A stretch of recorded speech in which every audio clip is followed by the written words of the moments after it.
em um mundo de fantasia. Na verdade, é na internet. Em que os filmes são analisados. Também tem biografia, entrevista, debate, um monte de coisa, né? Sim, um podcast se destaca. Podcast Cinemação.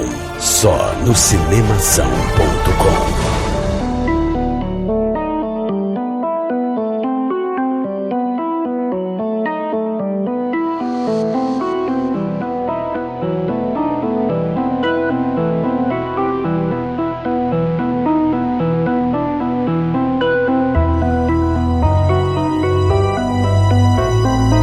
Seja bem-vindo ao podcast Cinemação 355. Eu sou Rafael Arinelli e a força de um guerreiro não se encontra no ataque, mas sim na resistência. Eu sou a Marina Rodrigues e sou uma produtora audiovisual em desespero. Resistência, Marina! Eu sou o Matheus Collen, sou produtor também igualmente em desespero. E menino veste azul, menina veste rosa. Muito bom. Eu sou Daniel Cury e o coronavírus ele é tipo um peido pro brasileiro que já tá todo cagado, então... Nossa! Total. Ai, começamos em alto estilo aqui. Estamos animados aqui. Animado. Pois é.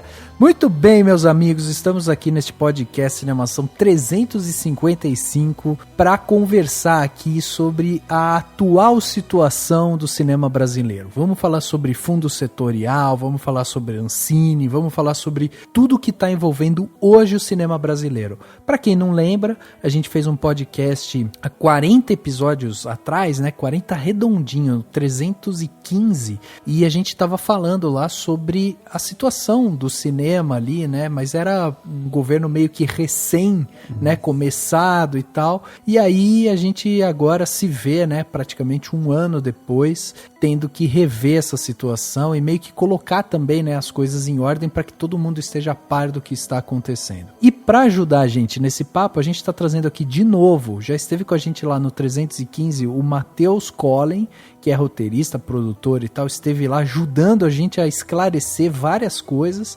O Matheus está de volta. Então, Matheus, obrigado novamente por receber o nosso convite e aceitar, né, vir aqui conversar com a gente. É um prazer ter você aqui e com certeza vamos sugar mais um pouco aí do seu conhecimento. Eu que agradeço o convite aí, sempre legal estar aqui falando sobre o mercado aí, nossa situação, e acho que quanto mais a gente conversar, mais informação trocar, melhor para todo mundo, né? É, isso aí, a gente tem que conversar, não tem jeito. E aí temos uma estreia, né? Estreia aqui dentro do Cinemação, que é da Marina Rodrigues, também cineasta, produtora e tal, tá vindo aqui pela primeira vez, e a gente trouxe ela porque a gente precisava de alguém aqui sem papas na língua, né, Marina? Não sei se sou a pessoa, mas farei o possível. Seja bem-vinda ao Cinemação. Estamos muito felizes, né, de ter você aqui com a gente. Vamos também utilizar aí do seu conhecimento aí, né, todo para que a gente possa aproveitar e, né, tentar de algum jeito mapear como que tá a situação do cinema brasileiro. Eu que agradeço o convite e vamos nessa. Vamos então, Dani, bater esse papo? Vamos entender isso, porque o título desse podcast, a ideia pelo menos, é Audiovisual Brasileiro na UTI, porque é meio que isso, né? A coisa tá ligando os aparelhos, a gente quer entender isso tudo, então vamos entender essa situação aí. É isso aí. Vamos lá então bater esse papo sobre cinema brasileiro, audiovisual, Ancine e tudo mais, logo depois do quadro Repercussão. Confira o que rolou durante a semana. Eu começo. Agora no Repercussão.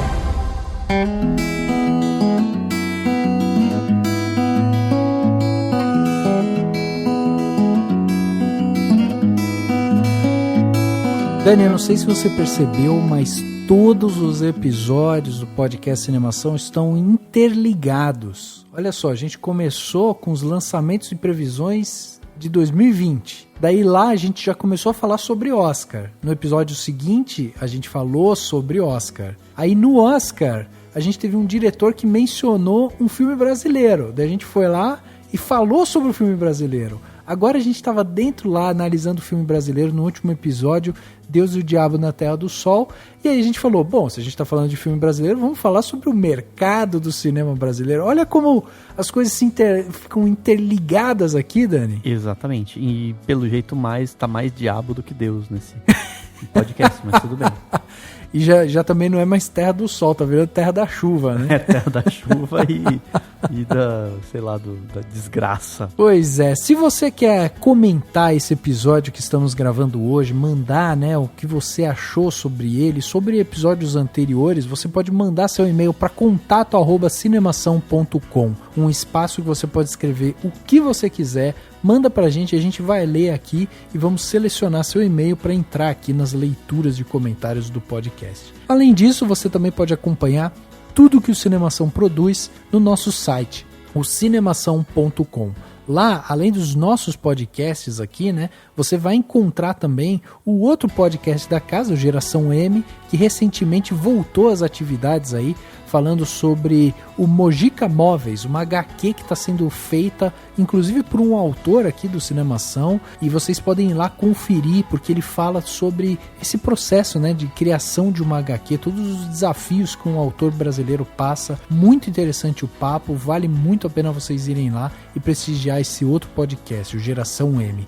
Além disso, tem posts muito bacanas dentro do Cinemação, falando sobre top 10 do cinema nacional, tem lá o Parasita que ganhou o Oscar e o que muda agora, né, depois dessa vitória, e muito mais. Você pode também acompanhar o Cinemação em todas as nossas redes sociais, como o Facebook, o Twitter, o Instagram e o YouTube, por exemplo. Além disso, estamos também no Spotify, no SoundCloud, no Google Podcast, no Deezer e em vários outros agregadores. Procure sempre por Cinemação, com parênteses, cedilha e tio.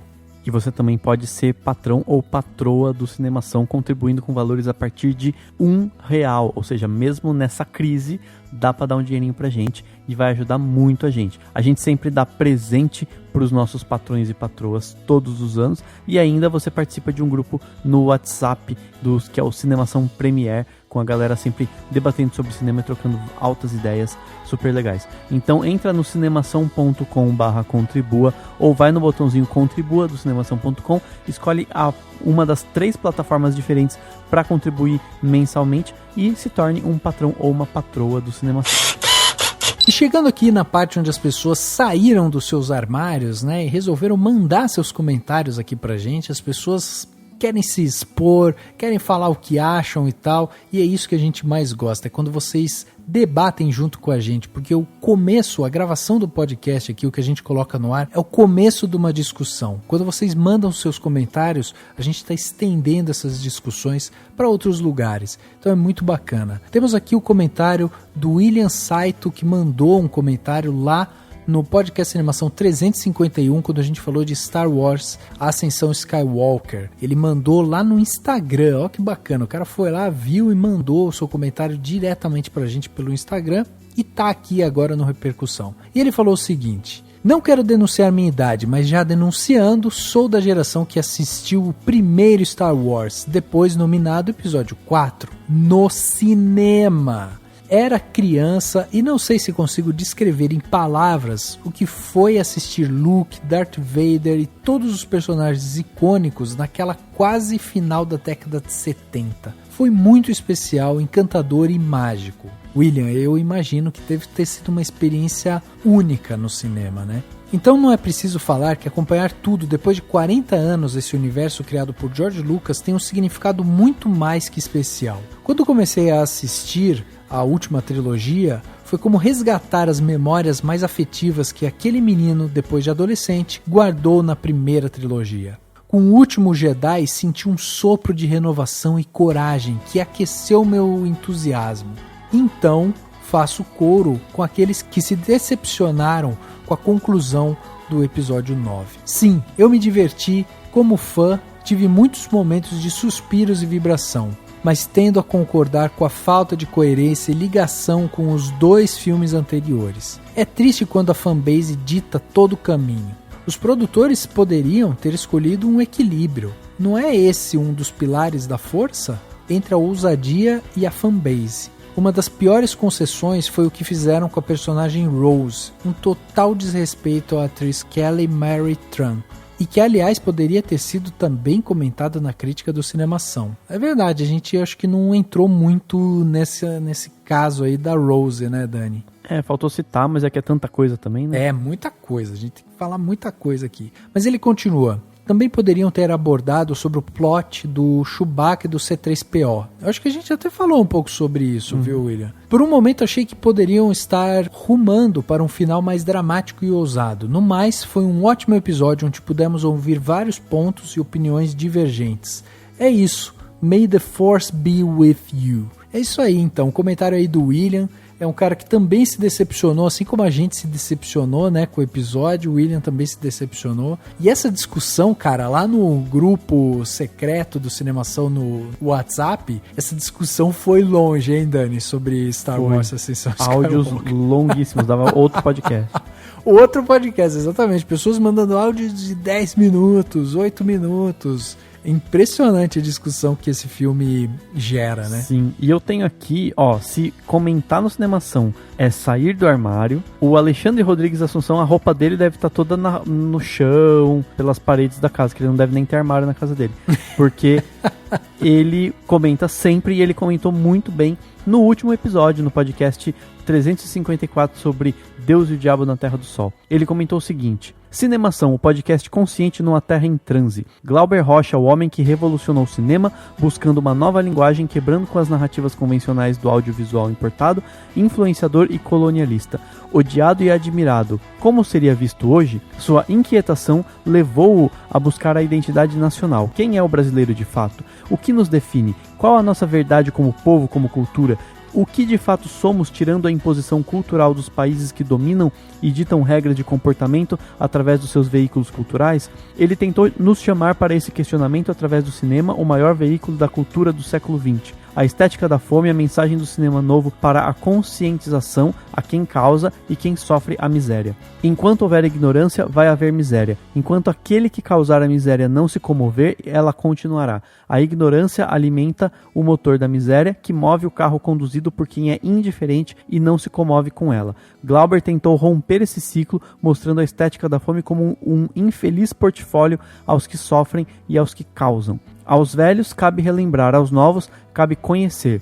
Conhecer o cinema de Glauber para que certas coisas sejam interrompidas pelo nascer da consciência, do aprendizado de quem somos e não por aqueles que dizem como devemos ser. Glauber já era imortal antes de morrer. Seu pensamento não desapareceu. Ao contrário, está aí para provar e fazer pensar sobre a dura realidade de um povo que ainda não se conheceu e ainda não sabe o que é melhor para ele, e que vive à mercê dos que dominam e fomentam, e que todos merecem conhecer o seu fruto sinistro, a estética da fome.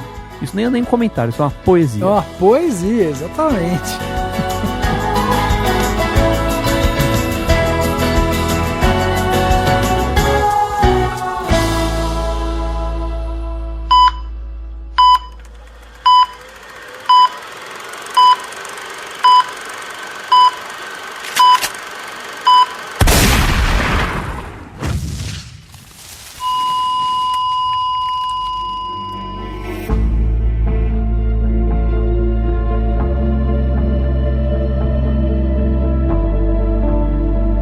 Bom, no dia 20 de abril, né, uma sexta-feira ali, sábado, né, acho que era sábado, a gente lançou um episódio aqui do podcast que era Crise no Cinema Nacional. E agora? Naquele momento, a gente estava falando da decisão, né, do TCU que havia barrado o financiamento do Fundo Setorial Audiovisual, né, o FSA, e a gente também estava falando sobre a ineficiência do então Christian de Castro, né, que era lá o diretor-presidente da Ancine. A gente estava falando sobre as denúncias que ele estava respondendo pelo Ministério Público Federal de falsidade ideológica e tudo mais.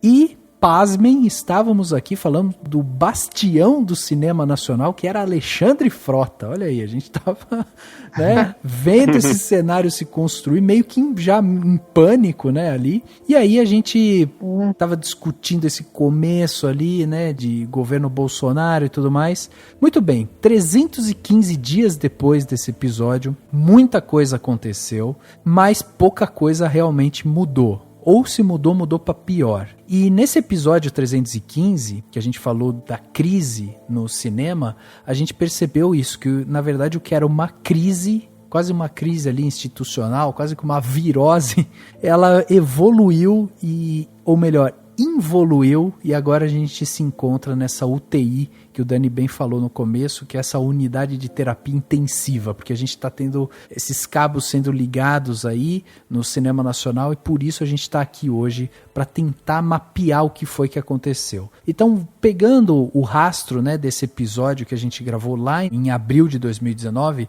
a gente vai tentar traçar aqui uma linha das coisas que foram acontecendo, e obviamente com a ajuda aí da Marina, do Matheus, do Dani e tal, a gente vai tentar discutir alguns pontos aqui.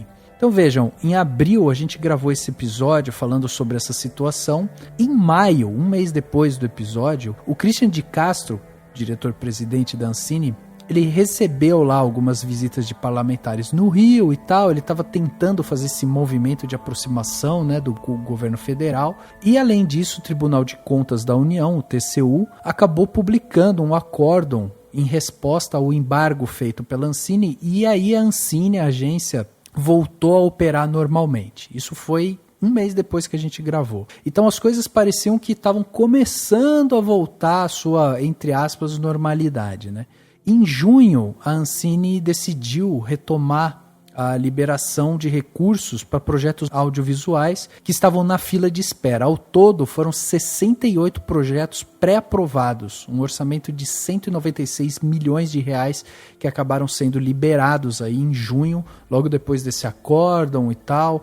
Então as coisas começaram. Porém, em julho, a gente começa a ver um movimento forte do presidente Jair Bolsonaro que vai em uma ofensiva para cima da Ancine. E a primeira manifestação que ele tem ali mais forte em relação à Ancine é uma declaração que ele faz querendo transferir a Ancine do Rio para Brasília. Não sei se vocês lembram disso, né? Mas ele tinha aquele pretexto que ele queria tornar a Ancine uma secretaria e tal, e até criar filtros, né, para aprovação de filmes e tudo mais. Segundo ele, se não fosse possível criar esses filtros, então ele partiria ou para privatização da Ancine ou até para extinção da Ancine. Vocês lembram desse primeiro momento que a gente teve essa ofensiva pra cima da Ancine, que teve um movimento ali, né, meio que de opa, calma aí, o que tá acontecendo aqui? E que também é uma coisa muito comum na estratégia do Bolsonaro, que é de ficar ameaçando coisa, fazendo declarações pra testar, né, ele fica fazendo isso o tempo inteiro, ele testa aqui, testa ali, fala uma coisa pra todo mundo, pra fazer um escarcéu, e aí ele vai ensaiando os passos, né, é uma mistura de criar caso com teste que pode ou não ser também uma falta de noção, né, de experiência, como no sentido de que porque parece mesmo, né, uma coisa assim, ele é burro e tal, mas o fato é que é uma estratégia também bem bizarra, mas não deixa de ser uma estratégia, né, isso faz isso com todas as áreas, né, e aí não ia ser diferente na área cultural, né, enfim. Eu acho que é para deter apoio também da população. Para mim, é muito você minar a opinião pública, que já está muito na UTI também, igual a situação cultural. Então, ele faz isso e ele atrai as pessoas que são contra a existência da Ancine, porque acreditam naquele papo de que está roubando imposto, que muita gente está pegando dinheiro e não está fazendo nada, a gente está enriquecendo às custas do contribuinte. Então, eu acho que ele faz isso para isso também, porque acaba que gera um pânico. As pessoas que são contra e não entendem direito o que está acontecendo, elas publicam muito na internet, né, o pânico. A Ancine vai fechar, que não sei o quê. E do outro lado, os fãs do Bolsonaro, as pessoas que ainda apoiam eles, vão lá e, em cima e apoia ainda mais o que ele tem para falar. Então a gente fica nesse mato sem cachorro. Eu lembro que na época também a gente dessa declaração, né, a gente já ficou preocupado porque ele tinha falado alguma coisa no sentido assim de, eu preciso trazer a Ancine para Brasília para dar uma supervisionada no pessoal. Isso foi uma fala dele. Exato. Então a gente já ficou meio assim, de orelha em pé, imaginando, né, tipo, nossa, como é que vai ser agora? Vai ter um dirigismo? Não pode e tal, né? E tudo que veio depois disso só agravou ainda mais a situação, né? Exato. E tem essa questão também, porque a gente tinha depoimentos na época, ali em julho, junho ali e tal, de que a gestão do Christian já era péssima. A Ancine já andava completamente abandonada, assim, e muitos dos funcionários que lá estavam já estavam meio que em pânico do que vai acontecer com a gente. A gente vai ter que ir todo mundo agora para Brasília, vamos ter que se mudar, que raio que vai acontecer? E aí de repente chega o presidente da República falando em extinção ou privatização de uma agência que gera emprego, né, que tem uma galera lá trabalhando. Para quem não sabe, a Ancine, ela fica no Rio, ela tem uma sede lá. São não sei quantos andares. Um prédio inteiro. Um prédio inteiro, exatamente. É gigante o lugar. E de repente começa esse movimento, né, essa ofensiva do Bolsonaro para cima da agência.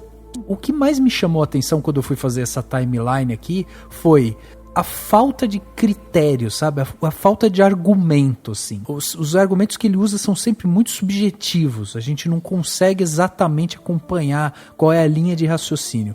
Existem essas bravatas aí. Se é que tem. Se é que tem, exatamente. Existem essas bravatas, então essas ameaças e tal, essas coisas que ele vai fazendo com frequência, que é justamente para tentar esticar essa corda até onde ele pode, para ver até onde também a população reage àquilo e tal. E ao mesmo tempo existe todo um movimento ali, meio que no submundo, né, da política ali e tal, para tentar de alguma forma você ir meio que minando as ações e você ir asfixiando mesmo a agência de uma maneira que você acabe meio que enfiando ali dentro uma doutrina nova. Então é muito preocupante o momento que você vê um presidente se manifestar dessa forma para uma agência que é óbvio que já tinha problema e na verdade ela precisava de uma reforma, precisava de um olhar diferente para aquilo e não essa atitude autoritária e completamente sem pretexto, né? E isso conversa muito com o projeto econômico, né, do Paulo Guedes, né? Quer dizer, minar a Ancine, reduzir a Ancine, enxugar uma agência, uma instituição que é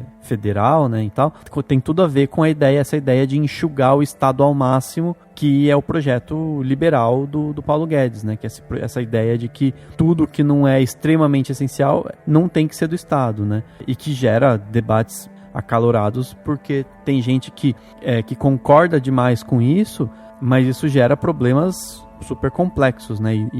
E não é desse jeito, né? Então, quer dizer, além de tudo, é um projeto que vai sendo implementado de maneira autoritária, né? De maneira sem debate, né? Sem preocupação com o debate. Isso já era uma coisa que o Temer já traz, né? Porque já vem de um pensamento muito neoliberalista. Eles dois meio que copiam o estilo do Macri, né? Porque o Macri fez uma lavagem no Inca, assim, absurda. E hoje a Argentina não tem dinheiro nem para ir no Festival de Berlim, assim, simplesmente. Exato. A agência tá, muito reduzida. E é mais ou menos isso que eles tentam fazer com a Ancine também, vamos cortar o FSA porque ele não é previsto em Constituição, então vamos extinguir este fundo.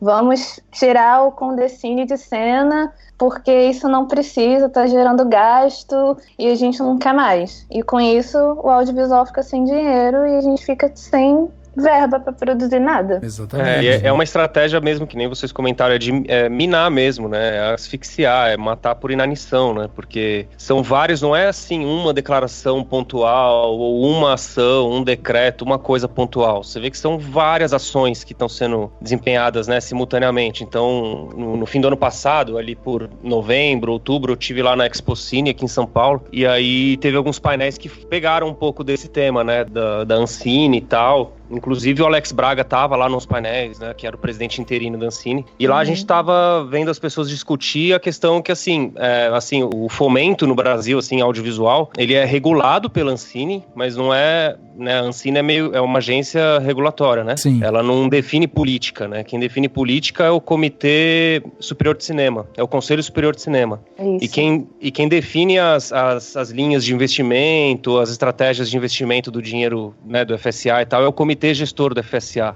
E na época da Expocine, o que eles estavam comentando é que esses 3 órgãos estavam impactados, né? Porque você não tem o conselho nomeado, nem o Conselho Superior de Cinema, nem o Comitê Gestor do Fundo Setorial, então significa que você não consegue tomar mais nenhum tipo de decisão sobre qual política você vai fazer para o próximo ano, qual vai ser esse orçamento dessas políticas, quais linhas de investimento vão ser feitas, vai ter dinheiro para produção, para distribuição. Então nada disso aconteceu em 2019.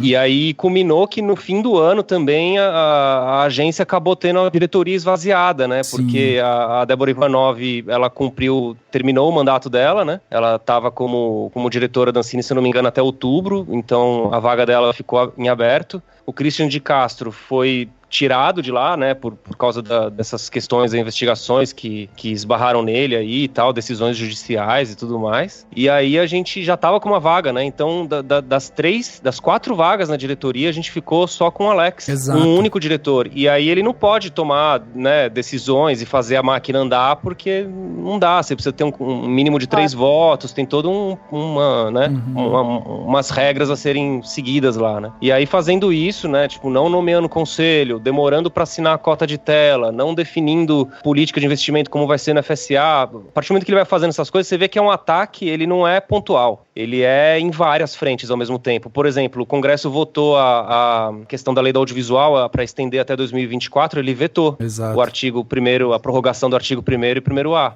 Então, é uma espécie de perseguição, assim, né? Acho que dá pra gente levantar essa palavra mesmo. Totalmente. E muito além do primeiro e do 1º A, né? Tipo, tá tudo bloqueado. Até os investimentos no Recine, que é importante pra gente manter o parque exibidor, que é um programa pra gente abrir sala de cinema, e a gente tá fazendo ao contrário, né? A gente tá fechando. Teve o caso do Cinearte agora, que acabou fechando. E por aí vai, a gente tá fechando cinema e abrindo igreja, e não tem ninguém com dinheiro liberado para fazer manutenção de cinema. Então daqui a pouco a gente vai ter um parque exibidor ferrado, sem estar atualizado nas últimas tendências tecnológicas para suportar os filmes que estão vindo por aí, e também não tem linha nenhuma de fomento aberta pra gente inscrever os projetos. Exato. Não, é um mix de descaso com desmonte mesmo. Isso que chama muito atenção.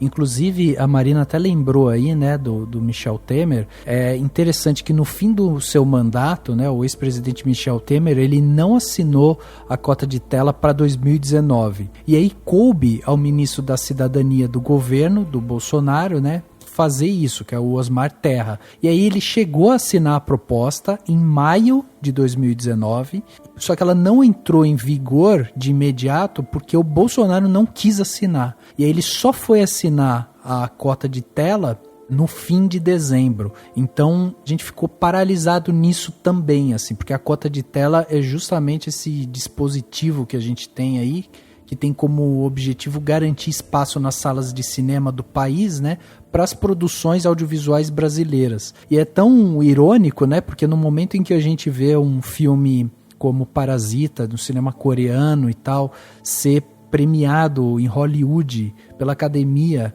justamente porque o filme tem incentivos do governo também, né, e tem toda essa questão de exibição, né, lá e tal. E é um resultado de muitos anos, né? Tem investimento né, fixo e sempre se mantém. Sim, ao mesmo tempo que tem aqui, tem lá. E é engraçado como a gente tá nessa situação e a Coreia conseguiu, tipo, se sobrepor a tudo existente. Exato, pois é.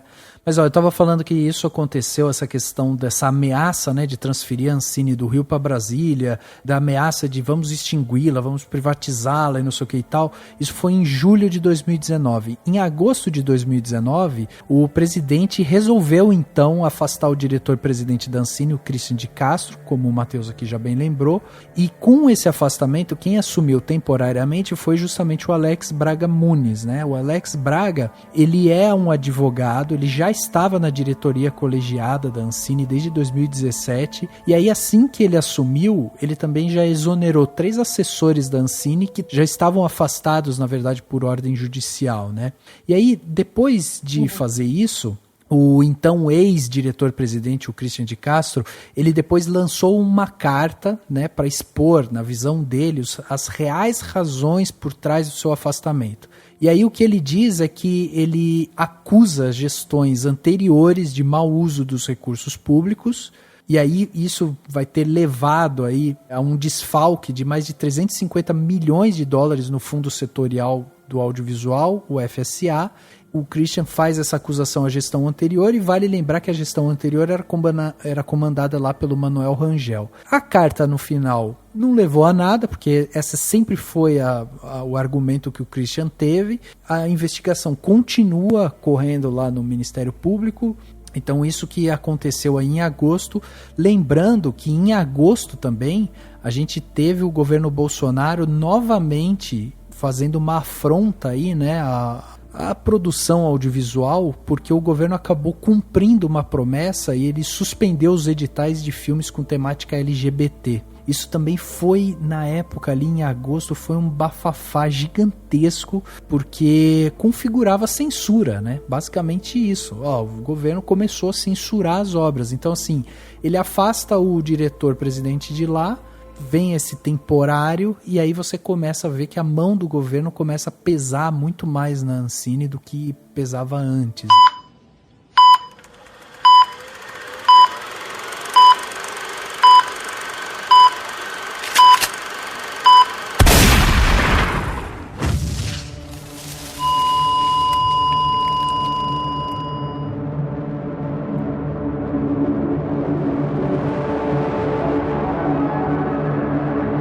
Em setembro, a Ancine anuncia um corte, né, no apoio financeiro para que os brasileiros divulguem filmes em 11 festivais internacionais. Para vocês terem uma ideia do quanto isso também é até ridículo por parte dessa organização, alguns filmes recebiam R$4.600 de verba para que os produtores e os diretores pudessem representar os seus projetos em eventos fora do Brasil. Então você tem aí tipo um movimento da Ancine já cortando também, inclusive isso. Eles querem, sabe, já tenho esses filmes aqui, vou começar a cortar porque eu também não quero que esses filmes cheguem lá fora, né? Então essa situação começa a complicar. Além disso, no mesmo mês, em setembro de 2019, a gente também tem um corte de 43% do fundo do audiovisual, que é a principal fonte, né, de fomento na produção audiovisual do país. Vocês dois, como produtores, vocês começaram já a sentir, porque aqui a gente está falando desses cortes, mas esses cortes afetam também projetos que estão sendo inscritos, né? E não necessariamente projetos que já foram aprovados. Então eu queria saber, na visão de vocês aqui, porque a gente está falando de setembro de 2019, quando começam esses cortes ferozes, né, no fundo audiovisual. Como que é a visão de vocês em relação a isso? No meu caso, a gente já estava sentindo desde abril, assim, quando saiu o escândalo do TCU, porque até então era muito bem pequeno, assim. A gente se falava entre nós, mas não tinha mídia se metendo no assunto. E depois que o Lauro Jardim fez aquela nota horrorosa sobre isso, aí que, minou bem mais, assim, a nossa situação. Então, pra mim, que eu trabalhava numa produtora pequena na época, a gente ficou, assim, sem pai nem mãe, e a gente estava pagando para continuar produzindo, porque a gente não podia pedir carro, a gente não podia alugar nada, porque com essa situação o TCU simplesmente não queria que a Ancine arcasse com outras despesas. Então a gente estava pagando para chamar Uber, a gente estava pagando para contratar van para levar a gente para o set de filmagem, a gente estava pagando a comida das pessoas envolvidas na produção. Então praticamente o dinheiro que a gente recebia de salário, a gente estava pagando os custos da produção que estava em curso, porque a gente não tinha dinheiro nenhum. E aí, mais ou menos assim, maio, em junho, assim, a gente ainda conseguiu pegar um dinheiro que estava no fluxo contínuo da FSA, que a gente tinha direito há muito tempo. Eles liberaram e aí a gente conseguiu terminar. Mas assim, era uma situação grotesca de, tipo, até a gente receber salário assim em cheque que a gente tinha que descontar no banco, porque a gente não podia fazer nenhuma movimentação na conta, nem da produtora e nem dos projetos, porque a gente ficou com medo de acontecer alguma coisa, deles pegarem e falar, olha, não pode, não sei o quê, e ser pior. Por aqui foi mais ou menos parecido também. A partir do meio do ano passado, eu já comecei a perceber que as coisas não iam andar do jeito que a gente estava imaginando que andariam, né? A minha produtora, a gente conseguiu um edital do fluxo contínuo de TV de 2018, aquele que o Christian mudou as regras. A gente foi contemplado com um projeto lá. A gente estava fazendo toda a papelada, documentação, né, com BRDE, essas coisas, leva um tempo, né, a papelada lá, contrato com o canal, todo esse rolê burocrático. E aí no meio do caminho, né, que foi mais ou menos ali pelo meio do ano, a gente começou a perceber a Ancine meio que parando de trabalhar. Então, todos aqueles processos da Ancine têm prazos para serem cumpridos, né? Tipo, você faz um pedido de aprovação de projeto, tem um prazo para a Ancine cumprir. Ela manda uma diligência para você tem um prazo para responder. Então, a gente começou a perceber que esses prazos acabaram não sendo mais respeitados. Então, mesmo a gente respondendo as diligências, ligando lá, tentando falar com as pessoas, né, com os analistas da Ancine para encaminhar o projeto, para ver o que podia ser feito, a gente percebeu que a coisa não ia andar. Quando foi pro fim do ano, que aí a gente terminou a papelada do BRDE e ficou faltando só uma aprovação do projeto na Ancine, a aprovação da análise complementar, né? Porque o projeto em si já estava aprovado, mas aí você precisa fazer uma análise complementar para poder ter a liberação do recurso, né? E esse pedido tá parado lá desde o dia 5 de setembro, então a gente não consegue nada. Tipo, tentamos entrar com pedido de urgência, foi indeferido, né? Porque eles falam que, se você não tem uma data de exibição pro projeto, a gente não pode dar preferência para o seu projeto ser analisado e liberar o recurso. Só que, por outro lado, o canal nunca vai me dar uma data de exibição se eu não tiver uma perspectiva de produção. Lógico. Exatamente. Então, assim, é meio ovo e a galinha. A gente tá sem saber o que fazer. A gente fica parado e esperando, né? Vendo quais são os próximos passos, o que vai acontecer. Na verdade, eu tava torcendo pra diretoria da Ancine ser nomeada logo, as pessoas assumirem, eles começarem a votar as coisas, pra ver se os processos internos que estão lá esperando só um carimbo da diretoria colegiada, que esses processos caminhem, porque o meu tá lá no meio. E o de mais muitas pessoas, né? Eu tava conversando com outro produtor, ele falou que... Eu não tenho certeza desse número, tá? Foi ele que falou. Mas era mais ou menos uns 400 projetos que estão esperando um carimbo, entendeu? Tipo, só terminar uma aprovação para poder dar sequência, liberar o recurso e tal. E aí, agora, a gente tá imaginando assim, que o cenário, a gente tem 2 cenários, né? Um cenário seria essa diretoria ser nomeada, esses processos voltarem a andar lá dentro e o nosso dinheiro, o nosso projeto acabar sendo liberado, que é o nosso cenário, assim, extremamente otimista. E a gente tem o cenário realista / pessimista / é o que tem pra hoje, que é o de não ter mais o dinheiro do fundo, porque o fundo, esse edital, ele foi organizado com recurso do fundo setorial. O fundo setorial tá dentro daquela PEC do Paulo Guedes para extinguir os fundos. E aí tá uma grande incerteza, assim, beleza, vocês querem extinguir os fundos, tá, mas e o dinheiro que já estava alocado para os projetos? Esse dinheiro vai junto? Esse dinheiro fica? Como que vai, para onde vai esse dinheiro? Né? Então, até conversei esses tempos uma semana passada com um advogado tributarista, que a gente estava falando, ele estava perguntando informações, assim, sobre o setor, como estava e tal, e eu perguntando para ele o lado dele, né, tipo, porque ele estava estudando a reforma tributária.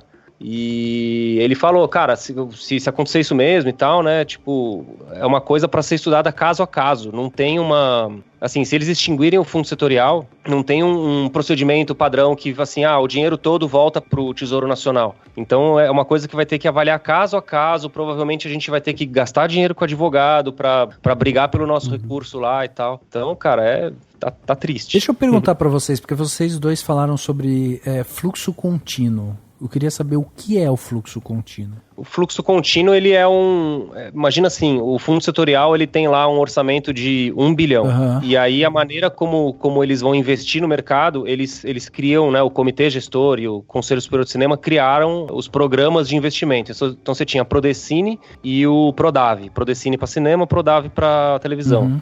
Dentro de cada um desses, do Prodecine e do Prodave, você tem várias linhas de investimento. Então você tem uma linha que investe em obras de diretor novo, você tem uma linha que vai investir em sala de cinema, outra linha vai investir em produção, outra em desenvolvimento, outra de núcleo criativo. Eles foram criando várias. O fluxo contínuo é uma linha dessas, que ele significa o quê, basicamente? Ele é como se fosse um edital que ele não tem data de encerramento. Tá. Então, ele tá lá, Você por pode exemplo... ser aprovado enquanto tiver dinheiro no fundo. Exatamente, enquanto tiver, eles aprovaram lá em 2018, eles fizeram edital de fluxo contínuo e falaram, a gente tem 400 milhões para fluxo contínuo, e aí vai recebendo o projeto, não tem data, tipo, para acabar, vai acabar, esse edital ele vai parar de receber projeto quando acabar o dinheiro, então, e anualmente, né, quando a máquina estava rodando direitinho, anualmente o comitê gestor da FSA se reunia e realimentava esses fundos, ratificava o edital, falando, mais um depósito de 200 milhões para investir em mais coisa. Então o fluxo contínuo é isso, é como se fosse um edital que ele não tem data de encerramento, ele tem um volume de recurso lá para ser usado. Não, uma coisa que eu acho que é legal pontuar é pro ouvinte mesmo, para quem tá ouvindo esse podcast, que a gente tá falando que esses valores que a gente tá citando aqui são valores razoavelmente baixos do ponto de vista federal, né? Então, quando as pessoas falam assim, mas né? Porque muita gente vai usar esse argumento de que o dinheiro, e que é o que supostamente o Paulo Guedes estaria preocupado, né? Com valores relacionados a pagamento de dívida pública ou valores federais que são investidos em outros setores, né? Primeiro que é um valor razoavelmente baixo, então a gente está falando de valor de alguns milhões para diversos projetos, né? Para muitas produções e tudo mais, e que tem um retorno muito efetivo na sociedade, né? Já se sabe disso, já se tem cálculos de quanto se retorna quando você pega esse dinheiro, coloca numa produção de filmes e séries e tudo mais, o tanto de gente que vai ser contratada, o tanto que isso vai gerar de emprego, de renda e muito mais coisas, fora o soft power, né? Que seria o filme chegar num festival internacional e melhorar a imagem do Brasil, o filme passar em outros lugares do mundo e as pessoas entenderem melhor o nosso país e tudo mais. Então acho que isso é importante também, né? Porque a gente teve até algumas pessoas que mandaram perguntas aqui pra gente, né? O Rafa publicou umas perguntinhas lá e tudo mais, e tem sempre aquelas perguntas nesse sentido, né? De, mas por que o governo tem que dar dinheiro pra isso e não pra casos mais urgentes, né? E ele tem que dar dinheiro pra tudo, enfim, é um debate amplo que a gente até citou aqui em algum podcast antes, a importância de se ter dinheiro, obviamente, pra tudo, e a gente não tá falando de valores estratosféricos, são valores que dentro de um país do tamanho do Brasil, com aquilo que a gente tem e a forma também como esse dinheiro chega, né? Ou seja, ele é o fundo já coletado de pagamentos que vão direto para esse fundo e que não são literalmente o dinheiro que você pagou lá do INSS, que caiu lá na conta do FSA. Eu acho que isso é importante, né? Para quem está ouvindo, perceber isso, sabe? A gente não está falando de valores, enfim, assombrosos, são valores super razoáveis, né, assim, e às vezes até baixos, né, e às vezes tem tantos projetos aí que recebem, que nos editais recebem valores até razoavelmente baixos e tem que ficar numa contenção super estrita, né, não é uma coisa, e é uma coisa que passa longe desse conceito super errado que muita gente tem, de que o produtor, o ator, o diretor, isso aqui estão nadando no dinheiro público, né, pelo contrário, né, tudo muito apertado e tudo feito por gente que está a fim de fazer algo, fazer acontecer, né, enfim, num mercado que é super justo, né? Só para dar um exemplo, quando você investe, né, em filmes brasileiros e tal, além de trazer, né, os benefícios para a arte e tal, você também traz benefícios para o seu bolso. Por quê? Por conta dos incentivos garantidos por lei. Então, é possível você fomentar a indústria em troca de benefícios fiscais. Então, por exemplo, você recebe um abatimento de até 6% no imposto de renda, no caso de pessoa física, e de 3% para pessoa jurídica. Então, se um investidor de pessoa física, né, tem que pagar um total de R$10 mil em imposto de renda no ano, até R$600 são deduzidos do que se deve ou quando é retido na fonte, né? Então, assim, ele é uma vantagem, né? E ele vale a pena para tanto para pessoa física quanto para pessoa jurídica. A gente já até falou aqui que para cada R$1 investido, a gente tem um retorno aí de 3, né? Então é um mercado extremamente lucrativo para o governo também, para a sociedade e tal, fora o fator cultural de você ficar ali propaganda, né? Você intensificar a cultura do seu país, você mostrar cada vez mais as histórias que correm aqui, né? Por um país do tamanho do Brasil, né? Que tem dimensões continentais e tal. Então, realmente um mercado extremamente lucrativo, além de tudo, né? Sim, é engraçado falar isso sobre o dinheiro, porque, tipo, em linhas que você pede investimento ou que você procura outras empresas para captar recursos, a maioria, tipo, prefere investir em projetos que tenham muito dinheiro, que o orçamento seja muito alto. Uhum. Porque ali eles veem potencial de retorno daquele dinheiro, né? Uhum. Então não adianta nada você apresentar um orçamento de um longa com R$800 mil de ficção e tentar, sei lá, bater na porta de um grande investidor e falar, tipo, poxa, eu queria captar recurso pro meu filme, assim. Tá, mas quem é você? Com R$800 mil, onde que esse filme vai passar? Quem que é a distribuidora? Como é que vai retornar esse dinheiro pra mim depois? Então, tipo, é muito louco as pessoas pensarem que a gente consegue fazer cinema para ser visto mundialmente com pouco dinheiro, assim. É impossível. E a gente até falou aqui, porque tem muita gente que acha que o fundo, né, do audiovisual e tal, é um banquinho, né, que fica ali com dinheirinho ali, e aí a pessoa fica com aquele dinheirinho ali, a pessoa fala, pô, vou lá, vou pegar esse dinheiro aqui e não invisto, por exemplo, em educação, não invisto em saúde, porque é um banco que tem todo o dinheirinho lá e tal. E, cara, isso é uma loucura, tipo, não é assim que funciona. Tipo, o fundo é um fundo justamente para audiovisual, tipo, é um fundo destinado só para isso. Ele não impacta no orçamento de outras áreas de maneira alguma, sabe? Então é totalmente diferente. E ele é alimentado com o dinheiro da Condecine que é gerado no próprio setor, né? Então não tem essa conversa de que, tá tirando da educação, da saúde, isso é papo furado. Porque ele tá vindo da Condecine, a grande maioria, né, do dinheiro. E além do Condecine, tem algumas linhas do FSA em que o produtor tem que devolver 50%, né, para o FSA, que ele entra como agente financeiro do filme.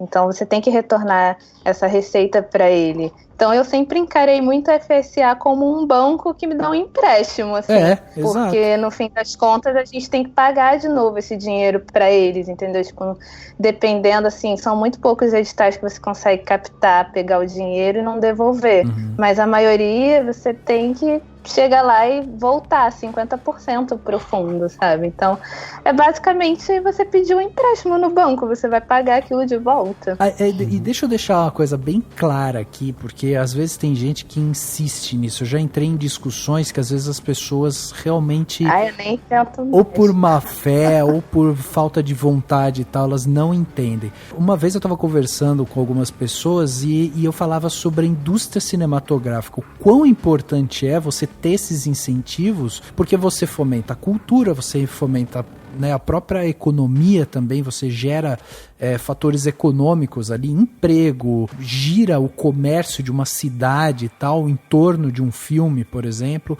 Então, assim, se não só o argumento, vamos pegar e investir no cinema brasileiro por conta da cultura, do quanto esse filme ele vai produzir em termos culturais para um país, né?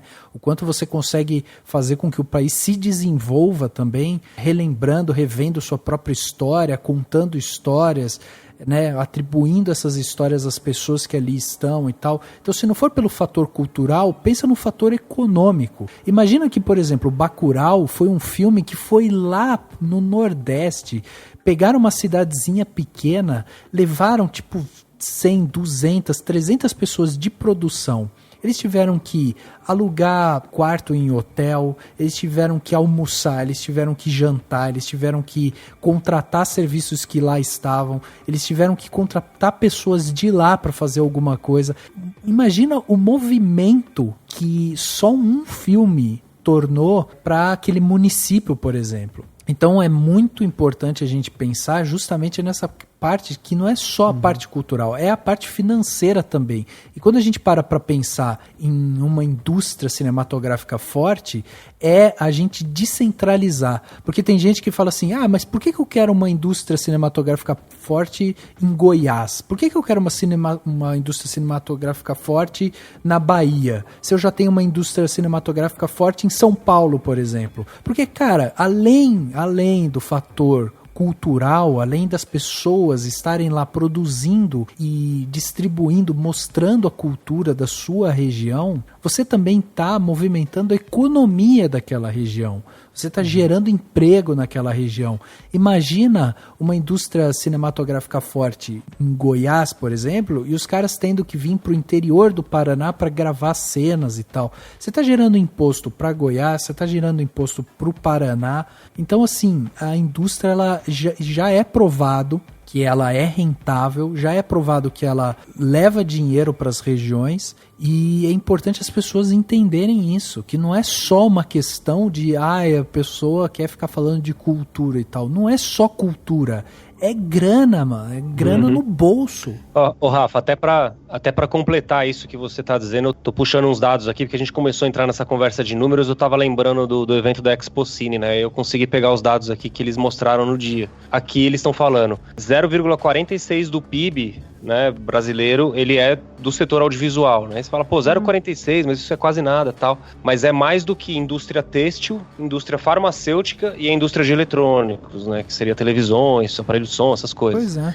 É um setor que movimentou 24,5 bilhões de reais, gerou 170 mil postos de trabalho diretos e 320 mil indiretos. O Brasil é o 10º maior mercado de filmes do mundo e o 8º maior mercado de VOD do mundo.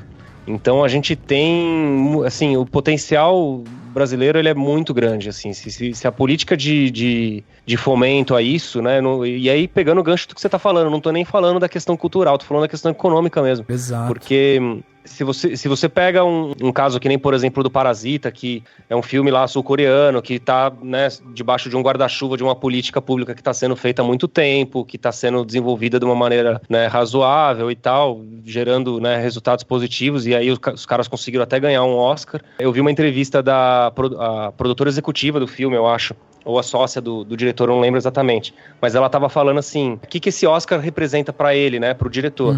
Ele representa assim, né, tipo, é um reconhecimento artístico e tal, beleza, essa parte ok, mas o que vai vir daqui pra frente, pra esse diretor, vai ser trabalhos onde ele quer atuar, onde ele quer fazer coisas que ele acha relevante culturalmente a partir do ponto de vista dele, entendeu? Então ele vai poder escolher projetos para entrar, o dinheiro que ele ganhou, que tá entrando na produtora dele, ele vai poder direcionar para as coisas que ele acha legal, e tudo isso é dinheiro girando no mercado, né, cara? Exato. A gente conseguiu isso com uma cota de tela mínima, né? Sim. Principalmente para TV a cabo. E que a gente conseguiu provar que a gente conseguia colocar muito mais do que estava previsto na lei, né? Tipo, a lei acho que diz que é 1% ou 2%, não me lembro direito. E a gente tem 10% de produto audiovisual na TV a cabo, né? Então, a gente conseguiu dobrar, muito mais do que dobrar. Exato. Conseguiu fazer uma coisa, tipo, muito maior em muito pouco tempo, assim, porque são menos de 10 anos que a lei tá em vigência. Exato. E já deu resultados legais, né? Você tem...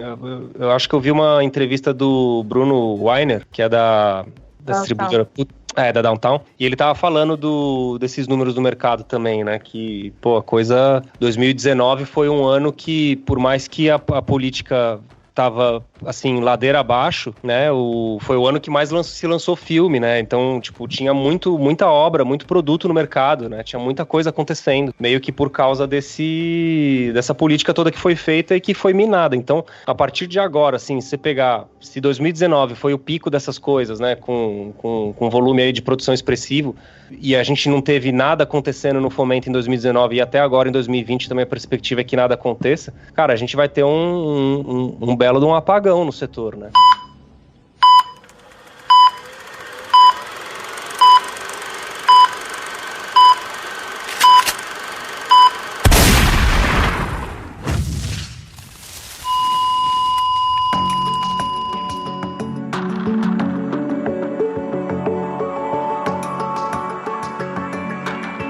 quando você falou, Matheus, do Brasil sendo o 10º consumidor de cinema, filmes e 8º de VOD, eu tava pensando nisso. E também é muito louco como essas medidas que vão enforcando o setor tem conexão com o que a política do Paulo Guedes representa, né? Que é de valorização. Porque se você não tiver produção nacional, você dá mais espaço ainda para produção internacional. Para o produto que vem de fora. Que já é muito grande, exato. Obviamente, já invade demais. Essa política do Paulo Guedes é bem essa política que valoriza o que vem de fora e que está focada em aumentar o domínio e a lucratividade e o rendimento desse investimento estrangeiro que não traz absolutamente nenhum ganho, né, no sentido de produção e tudo mais para o Brasil. Quer dizer, é muito louco pensar isso assim também. Acho que é importante as pessoas entenderem, né? Também faz parte de isso tudo é parte de um projeto que visa realmente fortalecer ainda mais o que já é forte, né? Que é a produção hollywoodiana, a produção americana, e outra a coisa, Netflix, etc. Além disso tudo que a gente está falando, além dessa paralisia e tal, cara, a gente tá falando de um mercado que ele estava crescendo, que ele é lucrativo e simplesmente ele está sendo implodido por uma questão ideológica. Então esse é o problema, não é só ideológica, ela é ideológica e é isso econômica. Que eu ia falar agora. Exatamente. Não, eu acho muito doido, porque as pessoas elas não têm noção de que a gente hoje no Brasil, a gente tem pessoas do Conselho de Cinema dos Estados Unidos opinando em cima das nossas políticas. Então, o que aconteceu da gente não ter uma cota de tela renovada pelo Temer foi muito um pedido expresso dessas pessoas, entendeu? Não só aqui, mas na Argentina também, do governo simplesmente não dar essa cota de tela pro produto nacional, porque eles queriam colocar Vingadores em todo o parque exibidor. E o governo simplesmente acatou isso. Tipo, o Temer não assinou, cagou pra isso. E na Argentina, o cara que era presidente do INCA na época, na gestão do Macri, simplesmente demitiu os fiscais de cota de tela que tem no país e simplesmente falou assim, não quero cota de tela não, fica tranquilo aí. E aí o filme lançou em 70% das salas, aqui foi pior, que foi 90%, e os filmes argentinos que estavam em exibição, igual aqui no Brasil, gerando dinheiro, não só para o dono do cinema, mas para toda essa cadeia audiovisual, simplesmente ou sumiram ou foram para, tipo, horários que ninguém vai assistir, que ninguém pode, tipo, meio-dia, meia-noite. Exatamente. E até esse negócio esse discurso que as pessoas falam, né, sempre privilegiando, né, não, pô, lá nos Estados Unidos, né, a coisa funciona, tal, os caras lá não têm fomento. Primeiro, eles têm as regras deles lá e os tipos de renúncia fiscal deles. E outra, esse órgão que a Marina falou bem aí agora é o MPAA, que é o Motion Pictures Association of America, que é uma associação dos grandes estúdios exibidores, né? São os principais representantes dos estúdios americanos, fazem parte dessa associação, que tem como função básica fazer o lobby do cinema americano fora dos Estados Unidos. E essa associação, ela tem suporte da Casa Branca. Então, eles vêm para o Brasil, eles vão para outros mercados, para a Argentina, para todos os lugares, e fazem lobby junto aos deputados, né, Congresso, essas coisas, para que as leis locais não impeçam o produto deles de chegar. Então, se isso não é uma política de fomento, também não sei o que é, né, cara? Exato. Então, um projeto de governo. Para eles é muito melhor. A gente está num governo neoliberal que não respeita a nossa cultura, entendeu? E que a gente está aqui pagando por filmes que lá vão ser fracasso e aqui vão ser sucesso, sabe? Tipo, 1 bilhão de bilheteria de Vingadores foi muito mais fora do país do que lá, Exato. Sabe? Porque lá eles não vão abrir mão da cota de tela deles para colocar só Vingadores. Eu acho que uma coisa que essa discussão ela acaba enterrando, que assim, cara, a gente tá migrando, internet, a evolução da tecnologia, essas coisas, daqui a pouco vai ter o 5G aí. A gente tá migrando para uma sociedade que ela é muito baseada em capital intelectual, em prestação de serviços, em coisas que não é indústria de commodity, empresa de petróleo, entendeu? Países vão gerar dinheiro e riqueza nas suas economias daqui para frente de maneiras muito mais abstratas, né? Então, você ter uma política que defende propriedade intelectual e que fomenta isso, não só defende, mas como fomenta, é fundamental. Então, se pegar, por exemplo, assim, para entender essa conversa, para não ficar muito complicado, a gente tem no Brasil 2 casos muito emblemáticos, né? Então, vamos falar do primeiro que todo mundo conhece. Turma da Mônica. Turma da Mônica, até a última vez que eu vi o dado, foi de 3 anos atrás, faturamento com licenciamentos da Turma da Mônica é da ordem de 2 bilhões ano. Então, um projeto, né? Tipo, lógico que a Turma da Mônica é muito mais do que um projeto, é uma marca já muito consolidada, há muitos anos. Mas é uma propriedade intelectual brasileira. Todo mundo, no mundo inteiro, que está usando a Mônica para estampar algum produto ou fazer alguma coisa, está pagando direitos pro Maurício de Souza e o dinheiro está vindo pro Brasil. Então, o outro caso, Galinha Pintadinha, né? Que bombou no YouTube e depois virou esse mega fenômeno aí. Tem show, tem DVD, tem um monte de coisa. Todos esses subprodutos e séries derivadas e tal, tudo isso é propriedade intelectual da Galinha Pintadinha. Então, sempre quando algum canal estrangeiro pega essa série, licencia, ele tá pagando para um brasileiro e o dinheiro tá vindo pro Brasil. Exato. Então, quanto mais a gente fomentar esse tipo de coisa, de criação de novas propriedades intelectuais, o novo Batman, sei lá, novos heróis, novos sei lá o que, entendeu? A gente tem que ter políticas para fomentar isso, porque o futuro vai ser isso. O futuro é propriedade intelectual, é capital intelectual, prestação de serviço. A gente tem que sair dessa mentalidade de Brasil commodity, Brasil produção agrícola, produção de petróleo. A gente tem que pensar em, sabe, subir de nível. Exatamente. Perfeito. E a gente estava falando disso, né, quando a gente chegou aqui em setembro de 2019, quando houve esse corte, né, de 43% no fundo audiovisual, quando a gente teve também esse corte, né, do apoio financeiro para brasileiros divulgarem os filmes lá fora e tal. Aí, em outubro de 2019, a gente teve um leve respiro, assim, porque a gente teve uma decisão da Justiça Federal que acabou derrubando a portaria que suspendia os editais para filmes de temática LGBT. E o argumento que foi utilizado é que configurava um ato de censura por parte do ministro Osmar Terra. Então isso caiu, finalmente, né? Caiu. Demorou, porque isso daí foi lá em agosto, veio se enrolando, e aí em outubro, finalmente, isso daí caiu com essa configuração de censura.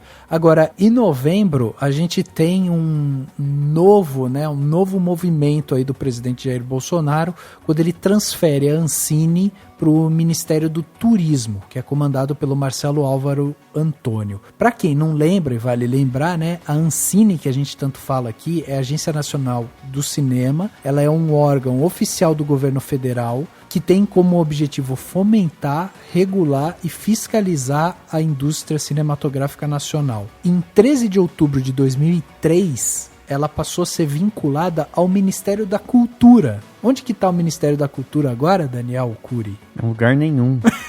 Tem a secretaria. Tá no purgatório. Já rezamos até de sétimo dia. De sétimo dia, é verdade.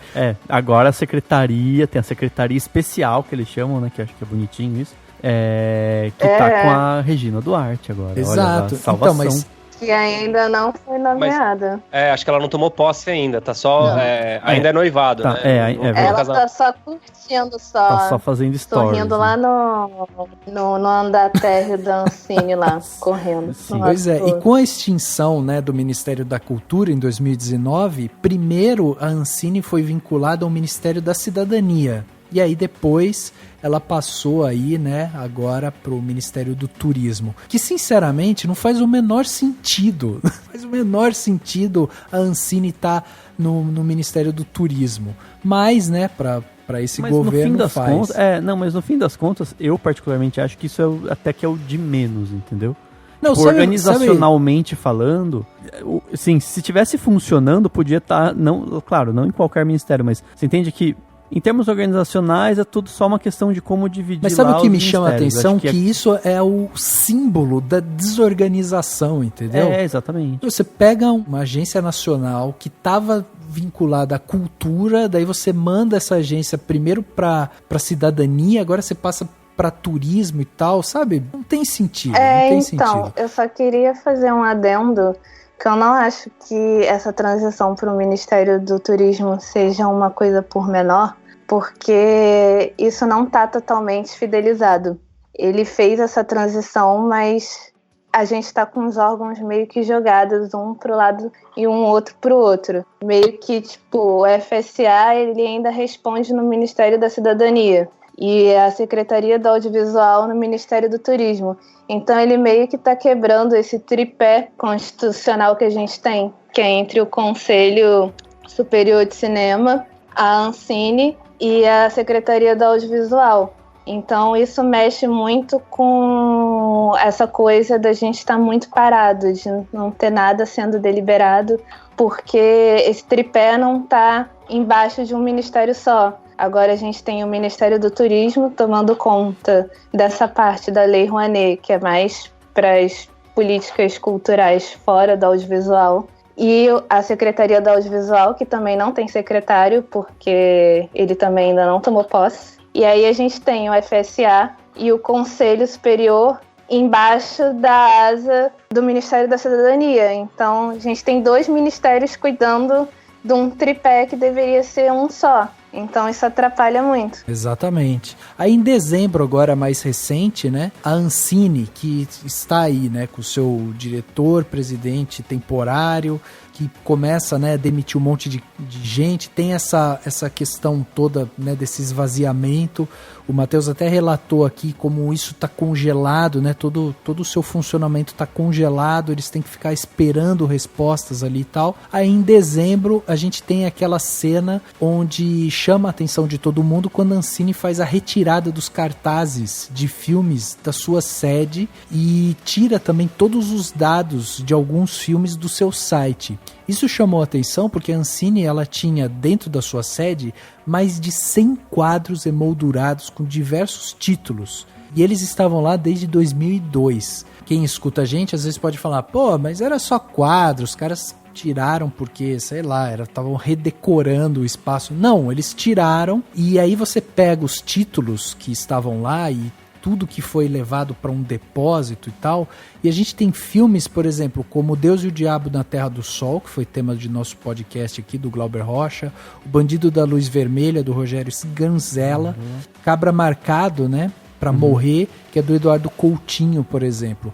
Todos esses filmes, eles tiveram seus cartazes retirados e, pior, os dados técnicos desses filmes que estavam no site, cara, você tem noção de quanto isso pesa num site? Tipo, não pesa nada, mas lá você tinha os dados técnicos como direção, roteiro, do que se trata, quando esse filme foi feito e tal.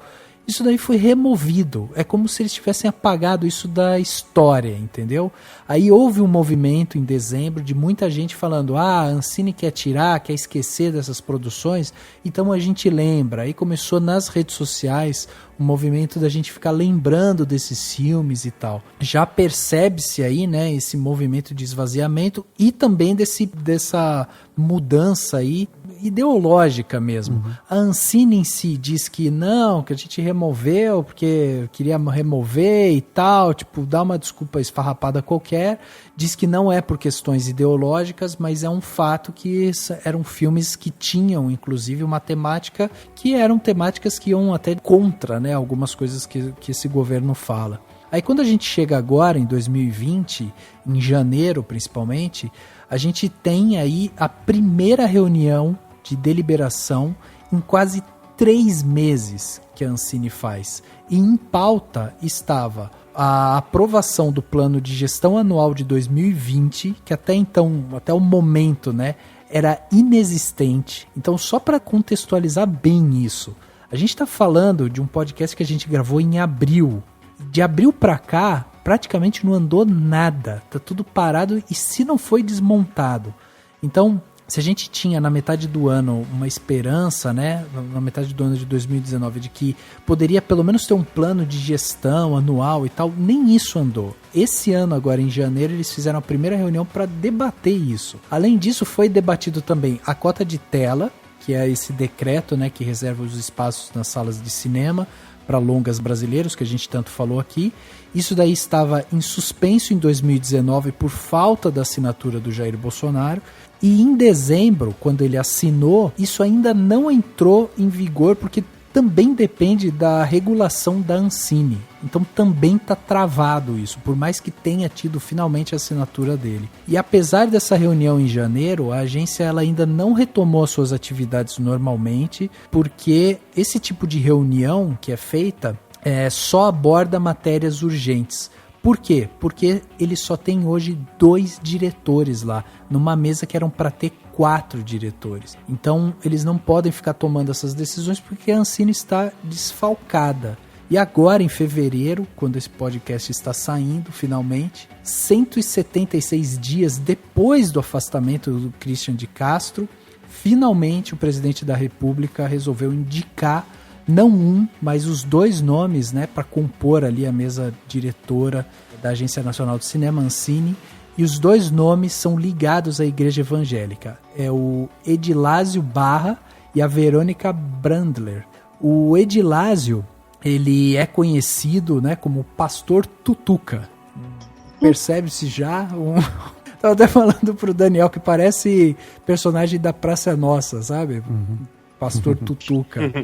E ele é um colunista social, ele já apresentou por muitos anos um programa chamado VIP e tal. Ele já estava na Ancine desde outubro de 2019. Ele foi, inclusive, nomeado para o cargo de Superintendente de Desenvolvimento Econômico, que é um órgão responsável pelo Fundo Setorial Audiovisual, que em 2018 investiu cerca de 800 milhões no mercado brasileiro, em 2018, tá? Deixar isso claro também. E esse é, né, o principal instrumento de fomento ao audiovisual no país. E esse cara estava ali como esse superintendente. No início do mês, ele foi indicado para o cargo de diretor substituto da diretoria colegiada da Ancine. Ou seja, esse é o cara que o Bolsonaro está indicando para tocar a Ancine daqui para frente. Só que o Bolsonaro faz essa indicação, é feito um encaminhamento desse nome para o Senado e ele vai ser sabatinado lá. Então ele ainda não assumiu. E se ele passar, né, no teste, ele será efetivado como esse diretor-presidente da Ancine. O mesmo vai acontecer com a Verônica. Só que a Verônica é para o cargo ali na direção, né? Ela, a princípio, ela não ocupava nenhum cargo dentro da Ancine, nem mesmo comissionado e tal. Ela se apresenta como cineasta e gestora cultural e ela estava lá como diretora do Festival Internacional de Cinema Cristão. Então a gente tem essas 2 figuras indicadas pelo nosso atual presidente. Enfim, é um caldo grosso de churume aí que tá se apresentando pra gente, né?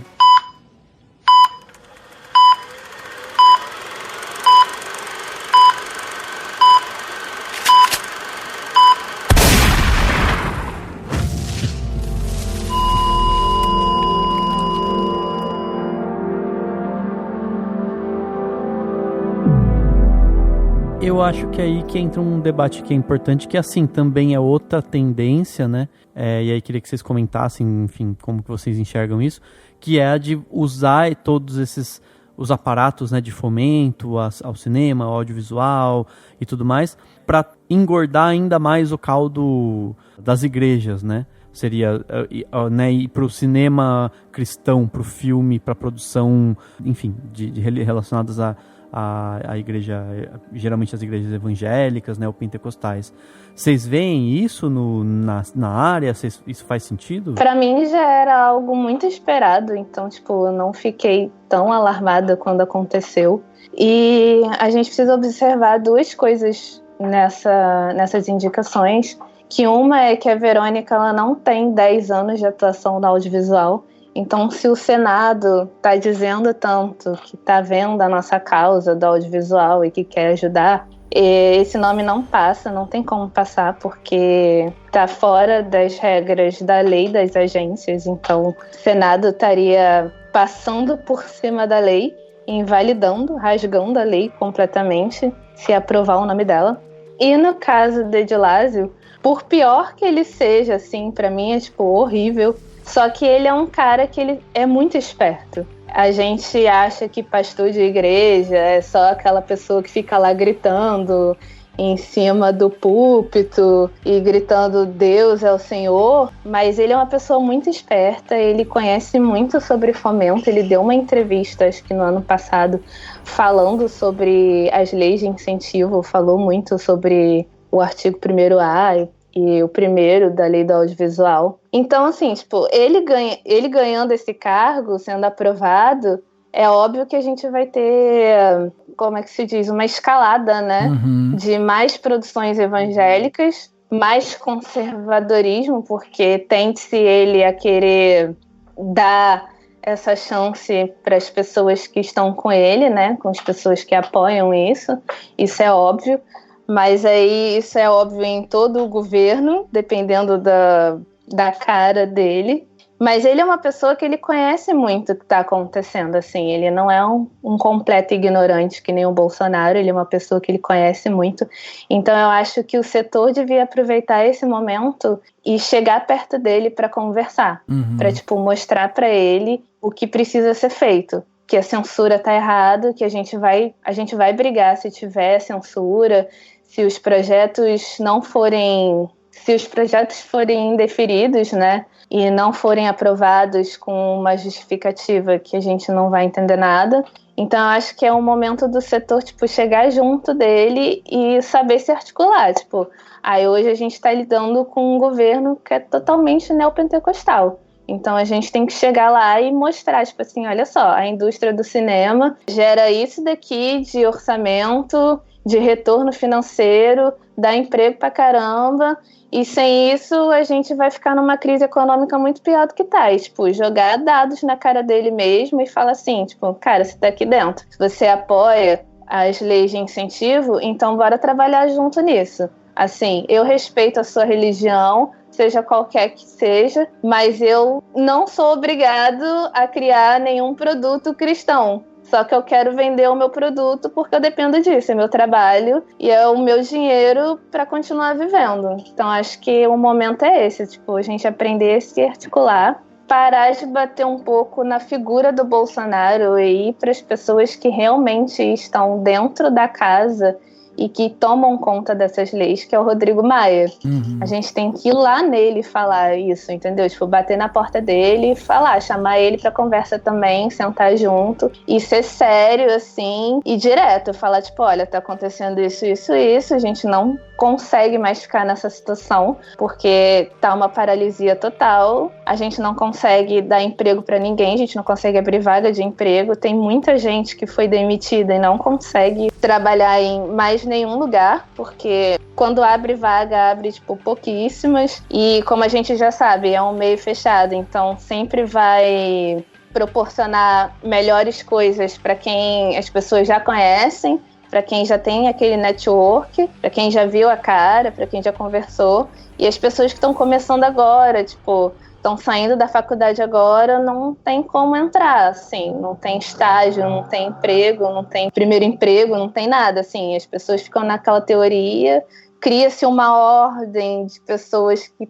estão na rua sem emprego, então são esses pontos que tem que ser levantados para o Rodrigo Maia, e, falar, olha, a gente precisa que seja feita uma força dos 3 poderes do Brasil para ajudar a gente, porque dessa maneira não dá, a gente já não consegue mais lidar com a figura Bolsonaro, então a gente precisa chegar nas pessoas que estão deliberando essas leis, que batem lá o martelo e falam, tá renovado, não, tá revogado, então a gente tem que chegar nessas pessoas e expor isso. Vale ressaltar que essa indicação do pastor Edilásio, né, o Tutuca, para a direção da Ancine e tal, ele está gerando preocupação até em agentes da cultura ligados ao governo pelo fato dele integrar a chamada ala ideológica, né? Algumas pessoas ligadas à área de cultura e tal acreditam que o Tutuca não é a pessoa indicada para pacificar os ânimos no setor audiovisual brasileiro. E um dos problemas da nomeação é o fato de que essa atuação ideológica do Edilásio é que ele foi um dos coordenadores da campanha do Bolsonaro e do PSL no Rio Grande do Sul, e ele era considerado um cara extremamente radical. O Edilásio, ele é primo do deputado federal Éder Moura Barro, que é do PSD. Apesar de o PSD não ser base de sustentação do governo e tal, o pastor ele se manteve em outros cargos na gestão Bolsonaro com o apoio do primo dele, e muita gente diz isso, que o fato dele estar lá envolve essa questão ideológica, e é essa a maior preocupação, essa área ideológica ganhar força dentro do governo. Porque ele é um nome do Bolsonaro, daquela citação horrorosa que ele fez de que era uma pessoa que ajoelha e reza até o joelho sangrar dentro da Ancine. Esse é o cara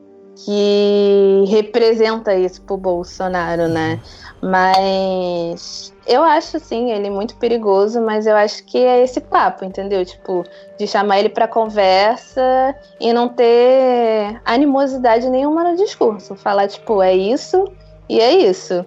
E, tipo, tentar ver o que a gente pode fazer se ele for nomeado mesmo, né? Acho que é bem por aí mesmo. Tem que abrir frente de diálogo sempre, né? Por mais que você não concorde com a política, não concorde com as opiniões, são eles que estão lá, eles que seguram a caneta, e é com eles que a gente tem que conversar. Então, aqui em São Paulo, no meio do ano passado, a Laís Bodansky, que é presidente da cineasta, que é presidente da SPCine, por causa dessa loucura toda que virou, né, o audiovisual, ela chamou uma reunião aqui em São Paulo das entidades, né, que representam pessoas no audiovisual. Na época eu fui nessa reunião pela GEDAR, que era a entidade que eu estava participando, e aí, cara, ali foi uma dose, assim, foi um suspiro, porque tinha gente do Brasil inteiro, tinha representante de Secretaria de Cultura estadual, do Tocantins, sabe? Tinha muita gente ali naquela reunião, e o produto daquela reunião foi a criação de um grupo entre as entidades para poder fazer essa articulação no Congresso. Essa articulação foi feita depois, também teve outros grupos que foram formados depois, e aí essa articulação ela rolou, eles fizeram teve um lançamento da Frente Parlamentar pelo Audiovisual, não sei se vocês lembram disso, eram alguns isso é produto dessa articulação. Eu acho que assim, pensando agora, né, próximos passos, sem dúvida, é sentar para conversar com essa galera e a gente tentar bloquear algumas das insanidades que eles estão tentando fazer, né?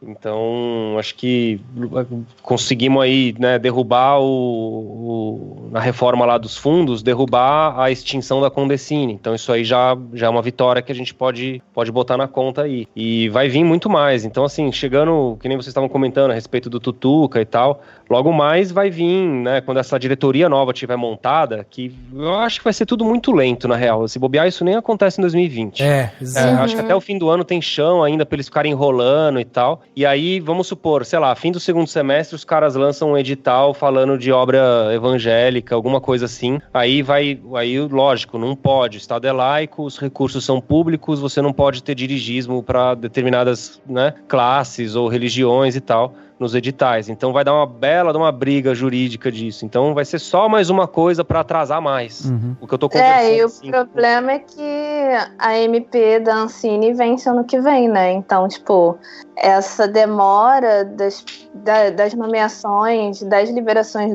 dos recursos, me parece, assim, mais empurrar com a barriga até onde dá, já que ele não vai conseguir comprar uma briga com o Congresso, para o Congresso acabar com a agência. Então, tipo assim, vamos levando desse jeito, jogando o FSA no Ministério da Cidadania e a Secretaria do Audiovisual no Ministério do Turismo, e a gente vai levando até 2021, se ele ainda estiver no poder, quando essa MP vai vencer, e aí ele vai lá e só veta, assim, se o Congresso e o Senado falam assim, não, vamos renovar, ele vai lá e veta e a gente fica sem agência. Eu acho que é bem por aí mesmo, não tem muito como, a gente precisa ser otimista, a gente precisa ver todos os cenários, mas também a gente tem que encarar a realidade de que o momento não é favorável, né, e o que eu tô conversando com meus amigos aqui, produtores em São Paulo e tal, pessoal que tem projeto, que tá liderando coisa, que eu tô falando pra eles o que eu tô fazendo também, que é assim, cara, tipo, lógico, a gente tem que se informar, a gente tem que batalhar, a gente tem que brigar lá pras coisas pra não destruir o negócio todo, mas assim, não conta mais com isso, entendeu? Se a tua produtora por exemplo, é o caso da minha, né? Eu resolvi me organizar enquanto produtora por causa da lei da TV Paga, em 2013. Então, desde lá que eu tô estudando isso e vendo essa possibilidade de, que nem a Marina falou, né? O FSA é tipo um banco, né? Você consegue um empréstimo ali muito mais vantajoso do que você pegar para um banco. Então, pra mim, assim, pra pequeno produtor como eu, que não tem grana suficiente para levantar uma produtora do zero, você ter um apoio desse, é fundamental. Eu fiz planos pensando nisso. e a regra do jogo mudou no meio do caminho. Então a gente tem que mudar os nossos planos também, entendeu? Então acho que o mais importante agora para o setor é as pessoas continuarem trabalhando e continuarem vivas e pagando as contas, sabe? Sim. Pra gente poder ter gás pra poder continuar brigando lá. Isso entra numa pergunta que eu ia fazer, porque até você falou, Matheus, da SPCine, tem um texto da Marina sobre a São Paulo Film Commission lá em Berlim. Vocês acham que o caminho também é aproveitar essa descentralização, ou seja, de repente, se eu quero fazer um filme, se eu quero fazer qualquer coisa, eu posso ir atrás, então, da secretaria de um estado, da secretaria de outro estado, tentar, né, assim, é possível isso por meio da SPCine? Daí, de repente, o estado de, sei lá, de Pernambuco está com edital, ou, enfim, outras dessas instituições, né, de secretarias de cultura de estados e municípios. Vocês acham que esse é o melhor caminho, no sentido de conseguir apoio, conseguir financiamento? Sim, eu concordo muito com a Laís, porque ela expôs isso numa palestra que ela fez na SPCine do ano passado, eu estava lá também, estava escutando ela falar, ela apresentou a SPCine, apresentou os dados de retorno, principalmente da Film Commission, nesse tempo que ela está aí na frente do órgão. E uma coisa que ela falou que pra mim, me marcou muito, eu tive que concordar, e cada vez mais eu concordo muito mais, é que agora é a hora da gente buscar esse entendimento dos estados e dos municípios. Assim, chegar e fazer essa frente estadual mesmo, procurar essas entidades do governo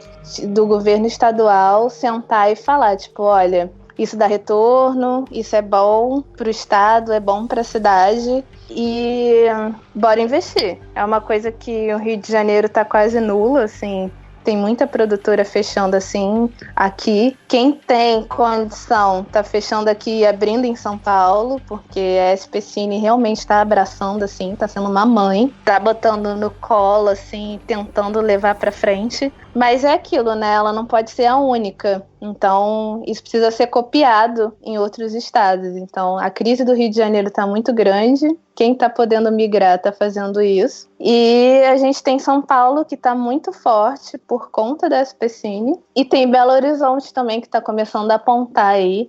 Tem um edital muito bom que eles têm todo ano, que abre lá, que chama BH nas Telas, que eles dão recurso até para jogos eletrônicos, então é uma outra modalidade que surgiu aí no meio do caminho dessas coisas todas. A necessidade de você ter um apoio para levantar essa indústria dos jogos eletrônicos também. Então, o BH dá esse apoio.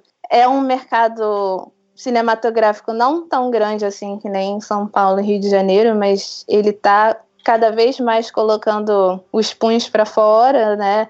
O Cine BH é enorme, assim, para o contexto do Brasil, assim, regional. É um festival muito grande, tive a honra de estar lá ano passado, então, vi de perto. E é preocupação muito grande das pessoas de fora que vêm para cá para fechar projeto de coprodução internacional com os projetos que tem na área de mercado deles. Essa preocupação de dar dinheiro para a gente continuar produzindo além de só o governo, porque realmente é uma coisa que a gente não pode contar mais. Então eu acho que essa investida estadual é muito importante, acho que vai dar um retorno muito grande se continuar investindo assim, mas depende muito também do entendimento de quem está na frente desses governos, né?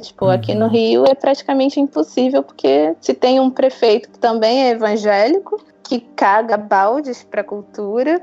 Ele nem participou de nada do carnaval, ele não deu a chave da cidade para o Rei Momo, ele não foi a nada, assim, então, com isso ele prova que ele tá, cagando e andando, assim, ele muito mal e porcamente liberou o dinheiro, na verdade nem liberou, né, ele virou pro Vítor e falou, se vira aí, dá o dinheiro do carnaval você, porque eu não quero fomentar nada disso. Então, o Rio, que era um grande espelho, né, tem a Film Commission daqui, a Rio Filme, que era enorme tempos atrás. Hoje em dia você não vê articulação de quase nada, para chamar a filmagem para mais nada para aqui para dentro. É sempre muito São Paulo. E é interessante ver o quanto que isso deu certo em São Paulo a ponto deles conseguirem montar um stand no Festival de Berlim, que é um dos maiores mercados cinematográficos do mundo, sabe? É um stand enorme, a propaganda tá, tipo, maciça, assim, eu acompanhando os stories da Laís Bodansky no Instagram, eu fico assim, gente, maravilhoso, assim, porque para um órgão estadual isso é muito grande, entendeu? Tipo, não é a Ancine que tá lá, é um órgão estadual que cuida de São Paulo, não cuida do Brasil. Ele é da prefeitura. Exatamente, da prefeitura. Então ele cuida da cidade de São Paulo, sabe? Não é nem do estado inteiro. É mais da cidade de São Paulo em si. Estar num festival desse é muito importante, assim. Só atesta que é importante a gente realmente investir nisso. Mas ele sozinho não vai sustentar, né? Então tem que ser uma coisa que precisa ser copiada em outros estados também.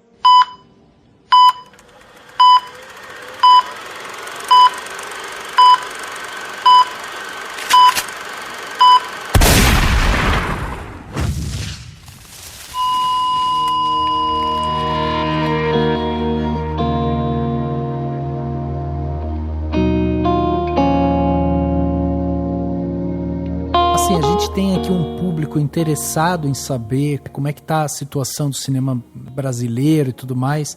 Vocês veem de alguma forma o público, a população interessada nisso e tal?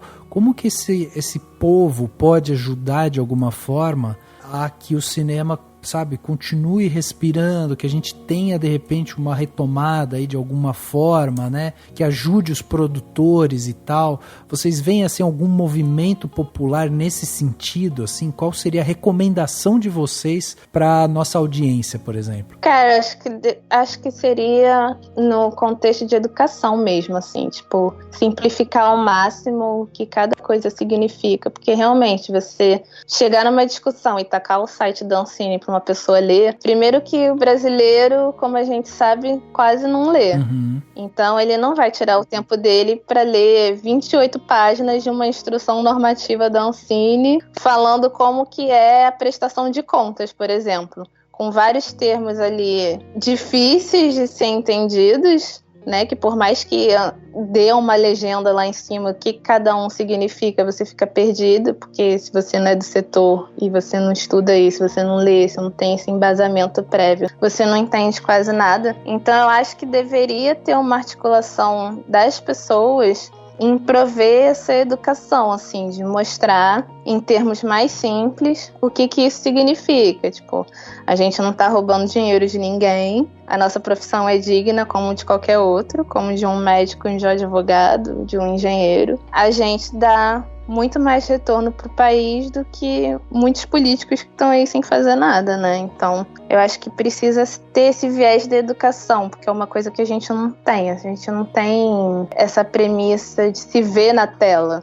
O que a gente vê na tela é sempre de fora, é sempre exportado de outros lugares, importado, na verdade, de outros lugares, assim. A gente vê muito dos Estados Unidos na nossa tela, a gente tem vontade de ter aquela vida porque a gente vê aquilo, sabe? E aí a gente esquece que o país também tá passando por uma crise econômica horrorosa, que tem muita gente desempregada, a gente esquece tudo isso porque no filme tudo é maravilhoso, mas isso é uma coisa que foi construída. Então a gente precisa construir esse olhar do brasileiro para a indústria brasileira, sabe? Tipo, dele ter orgulho de se ver na tela, de falar assim, pô, legal, é meu estado que tá ali, é meu bairro que tá ali.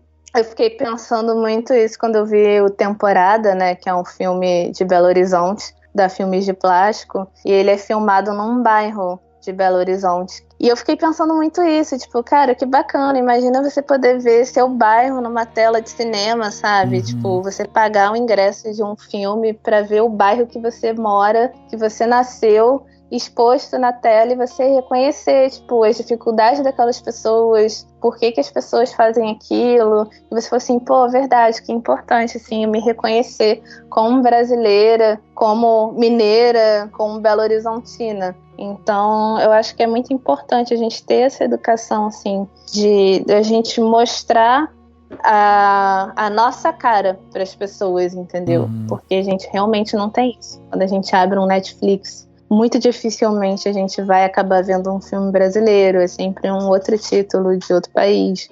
Então a gente acaba, tipo, idealizando uma vida que não é nossa. E aí acaba que acredita nessas falácias, né? Desse senso comum de que filme brasileiro não serve para nada, que não dá retorno. Então acho que precisa ser mais da educação mesmo. Eu acho que é por aí mesmo. A gente tem que instruir mesmo as pessoas, tem que conversar e tal. E do outro lado também tem que, para todo mundo, isso, você não precisa ter opinião sobre tudo. Você não precisa repetir opiniões dos outros. Exatamente. E acho que isso são coisas que é importante a gente lembrar, sabe? Pô, eu posso ter um assunto que, por exemplo, sei lá, economia. Cara, eu entendo pouco, entendeu? Eu não vou ficar saindo aí falando um monte de coisa que eu não sei, entende? Se eu quiser opinar sobre isso, eu vou atrás pra ler, pra entender, conversar com pessoas. Então, eu acho que esse é o exercício que a gente tem que fazer como sociedade, assim, né? Tipo, as pessoas pararem de reproduzir aquilo que elas veem no WhatsApp e no Facebook, de ficar compartilhando essas coisas que são mentiras, porque, querendo ou não, você tá atacando outros brasileiros, cara. Você tá atacando pessoas que estão desempregadas, entendeu? Que estão tentando correr atrás de sustentar a família, pagar a escola do filho, porque o estudo público é ruim, entendeu? Exato. Então, acho que a gente precisa, como um todo, assim, ter mais tolerância e, a partir disso, conseguir fazer esse processo de educação aí, instrução das pessoas. Tem um projeto de lei que incluiria o streaming na lei do SEAC, né? Que é a lei é chamada lei da TV paga, né? Dá pra ter alguma projeção positiva nesse sentido? De, se isso der certo, você vai ter, de repente, mais fomento à produção por conta né, porque os serviços de streaming vão ser enquadrados também nessa lei? Ou não, essa lei também tá com problemas, porque teve uma questão também enfim, teve a questão acho que da Sky, né, que foi comprada pela AT&T, né? Como que dá pra gente olhar pra isso, assim? Só pra gente não dizer que não falou desse assunto, mas, enfim, eu sei que não vai dar tempo de se aprofundar demais, infelizmente. Pra mim, nem tão cedo, assim, porque eu acho que não é de interesse grande. Tem muito produtor que defende esse modelo da Netflix mesmo, de pegar projeto com a produtora, fechar, pagar um dinheiro lá e pronto, entendeu? Porque eles estão se beneficiando, só que quem está se beneficiando com isso são as majors do país, entendeu? Tipo, eu e o Matheus, dificilmente a gente vai conseguir colocar um projeto nosso na Netflix, entendeu? A gente sendo médio produtor, pequeno produtor, da maneira que a gente é, entendeu? Então acaba que também fecha muito esse círculo de produção. Então, tipo, você vai dar dinheiro para as grandes do país produzirem aquele material, que são produtoras que, bem ou mal, conseguem ter um bom orçamento anual, mesmo com essa crise, porque tem outras frentes de trabalho, tem outros contratos para cumprir. E a gente fica aqui, a ver navios, entendeu? A gente continua nessa crise, sem saber se a gente vai conseguir pagar as contas do mês que vem e sem conseguir contratar ninguém para trabalhar com a gente, ou conseguir que outras pessoas nos contratem pra gente trabalhar. Então, é bem foda, assim. Eu também acho que isso não se resolve agora. Provavelmente não vai se resolver no governo Bolsonaro, essa briga. Mas, assim, eu acho que a hora que a gente conseguir regulamentar o streaming, vai ter um impacto tão grande quanto foi a lei da TV paga quando ela surgiu, né? Então, eu acho que, assim, pro Brasil, enquanto economia, enquanto indústria cultural, é o que a gente precisa. É atualizar essa lei da TV paga para incluir o streaming junto, ou fazer uma lei específica pro streaming, mas organizar essa legislação para dar conta dessa nova realidade de consumo, né? E a partir disso, a gente vai ter um volume de arrecadação bastante expressivo, porque o que tá aparecendo de plataforma, e fora que as que tem são enormes, né? Então, tipo, Netflix, Amazon, os catálogos são gigantescos. Isso vai gerar muita contribuição, né? E você já vê uma diferença nisso nos países que já têm a cota de tela pro streaming, né? Hoje, quando eu abro a minha Netflix, outro dia eu abri, assim, em 15 minutos de pesquisa, eu achei 4 séries novas alemãs do ano passado, lançando agora, originais Netflix. Então, tipo, você tem uma exposição do seu produto muito maior, sabe? Você tem a garantia de audiência. A França agora está discutindo regularizar isso e vai conseguir, porque eles botam o pé mesmo e acabou. E é tipo 25% que eles estão pedindo, sabe? É muita coisa. Olha, a gente tem 1% na lei e a gente consegue colocar 10%. Imagina se a gente tivesse 25% previsto em lei, o quanto que a gente não colocaria isso para fora, sabe? Então isso realmente me preocupa, mais do que a Ancine, porque com órgão fragilizado, como eu falei uma outra vez aí, a gente até tenta dar um jeito, mas sem a lei que garante que a gente consegue botar o nosso produto na tela, que a gente vai obter um retorno financeiro, realmente, sem ela a gente não consegue produzir nada, entendeu? Então, para mim, hoje a lei do CA que é a mais importante que a gente tem, e a gente precisa proteger ela, e a gente está fazendo o caminho inverso, né? A Anatel, assim, deu um tiro no pé, passou por cima da lei, aprovou essa fusão das empresas, essa compra, que vai ser muito maléfica pra gente aqui do outro lado, assim, não hoje, não em 2020, mas daqui a um tempo, e não vai demorar pra chegar a conta, e aí a gente não sabe o que fazer, assim, tem 14 projetos de lei no Congresso tentando revogar esses artigos que proíbem a fusão, e se passar, o que a gente tem com isso? Que os canais comecem a ofertar pela internet, porque eles estão vendo aí a AT&T e a Time Warner sem pagar Condecine nenhum, estão trabalhando, então por que eu vou pagar Condecine também para colocar os meus programas? Eu vou para a internet, eu vou largar a TV paga e vou para a internet, ninguém está pagando nada lá, então para mim é melhor colocar lá, vou economizar dinheiro e vou fazer a minha programação do jeito que eu quiser. Esse que é o problema, entendeu? E acho que a gente ainda está engateando muito nessa discussão e eu acho bem complicado, assim. Eu tenho bastante medo do que vai acontecer.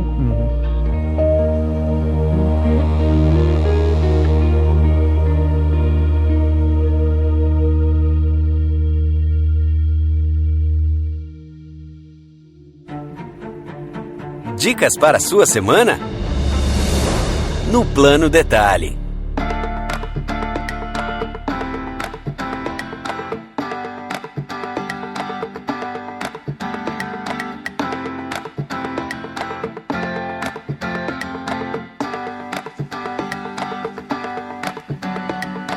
Plano Detalhe da semana, aquele momento gostoso aqui do podcast, né? Onde a gente dá aquelas dicas para você aproveitar melhor sua semana, para você dar aquela relaxada ou de repente fazer alguma coisa um pouco diferente. Dessa vez vou começar com o Dani. Dani, tem planos detalhes ou um plano detalhe? Como é que tá hoje, Dani? Vou dar 2 dicas. 2? Eu tô, assim, ultimamente eu não tô dando conta de ver nada, assim. Então eu não vou indicar, tipo, filmes e séries e nada do tipo. Eu vou dar uma dica boba, mas muito interessante. Pra quem gosta de café da manhã de hotel. Porque café da manhã de hotel é muito bom, todo mundo gosta, né? Sim. E eu fui, nesse carnaval, teve uns amigos meus que vieram me visitar e tudo mais. E aí a gente foi no domingo, foi domingo de carnaval? Nem lembro agora. Não, na segunda-feira. A gente foi tomar café da manhã de hotel, né? Porque você não necessariamente precisa estar hospedado pra tomar café. Então eu queria indicar isso. A gente foi num hotel da cidade, que eles cobram inclusive um preço super bom, tipo R$25 por pessoa, pra você comer à vontade. E tem hotéis que fazem isso, então minha sugestão é essa, assim, se você gosta de café da manhã de hotel e quiser fazer tipo um brunch, sabe, uma coisa, comer bastante, assim, e emendar com o almoço, dá uma pesquisada na sua cidade, você não precisa se hospedar necessariamente em algum hotel em outro lugar e tudo mais pra fazer isso. E é um ótimo rolê com os amigos, sabe? Tipo, gente, vamos encontrar 9 horas da manhã, a gente toma um cafezão e conversa e tal, e troca umas ideias num hotel. Então é bem legal isso. Fica essa dica, uma sugestão boba e simples. E eu vou indicar um álbum. É super difícil eu ouvir álbuns completos e prestar atenção em música nesse sentido, né? De enfim, analisar muito. Mas eu ouvi sugestões e comecei a ouvir e adorei um álbum do Harry Styles, que é o cara que era do One Direction, que é o Fine Line, que não é muito bom. Momento fangirl. Mas é muito bom. Esse álbum é muito bom. É um álbum novo dele, Deve ter saído, acho que, não sei se foi esse ano já, ou com o finalzinho do ano passado, não lembro. Foi em dezembro. Dezembro, isso. E chama Fine Line, tem várias músicas muito, muito boas, assim, muito bonitas. Tem outras músicas boas deles também, boas dele de outro álbum. Ou daqueles singles que eles lançam, mas o álbum todo é muito bom, tem umas músicas ótimas, muito variadas, eu achei muito legal isso, assim. Inclusive depois eu tô ouvindo também, acho que tem um outro cara do One Direction, tipo, todos eles acho que são bem mais talentosos do que muitos membros de boy bands anteriores, mas e todos eles têm carreiras solos bem interessantes, mas assim, esse do Harry Styles é muito, muito bom e vale muito a pena ouvir. Então pra quem não conhece, quem não ouve, ou quem tem aquele preconceito, tipo assim, o cara era do One Direction, deve ser ruim a música, vai lá, vai fundo que é muito boa. Muito bem, olha aí. Dicas estarão listadas aqui no post desse podcast, né? Então tudo que a gente está falando vai ter link, vai ter post e tal. É só você entrar no post desse podcast e ir lá e clicar. Marina, e você? O que você trouxe pra gente nessa sua estreia aqui, né? No podcast do Cinema Ação? O que você trouxe pra gente de dica pra nossa semana, o Plano Detalhe? Então, para aproveitar a discussão do podcast, né? Eu indico um livro do Marcelo Iqueda, que é um grande mentor para mim e foi uma das pessoas assim que me fez pensar em seguir essa carreira mais para produção executiva, mais da burocracia, porque eu sempre gostei um pouco dessas coisas assim. Eu sou zero artística, sou bem burocrática, gosto de falar de política, discuto pra caramba. Então, foi um dos meus mentores, junto com a Vera da Verucha, linda, maravilhosa, ex-diretora da Ancine, inclusive, e uma das pessoas que fundaram a agência, deixando isto claro. E que é um livro que ele tem que se chama Cinema Brasileiro a partir da Retomada. Então ele faz um apanhado assim bem legal para quem quiser conhecer mais das leis. Então ele fala da Lei Rouanet, ele fala da Lei do Audiovisual, ele fala da construção do tripé institucional, ele fala da criação da Ancine, ele critica também muitas medidas que foram tomadas durante todo esse tempo, desde da Lei Rouanet até agora, fala da Lei do SEAC, né, da TV Paga, fala de bastante coisa, assim, é um livro muito bom, e ele, assim, simplifica bastante, ele explica direitinho as coisas, então acho legal, assim, para quem quiser se aprofundar mais, procurar esse livro do Marcelo Iqueda, que é muito bom. Acho que ele abrange até 2014, só que pouca coisa mudou de 2014 para cá, né, e agora a gente tá vendo a destruição disso tudo. Então acho que vale a pena, ainda tá bem atual. Legal, show de bola. Cara, que super Plano Detalhe. É isso. Foi pra isso que a gente criou esse quadro. Legal. E você, Matheus, o que você trouxe pra gente aí de bom? Cara, eu queria fazer indicação de 2 canais de YouTube, na verdade. Legal. Porque a gente tá nesse tempo aí de terraplanismos e olavismos, né?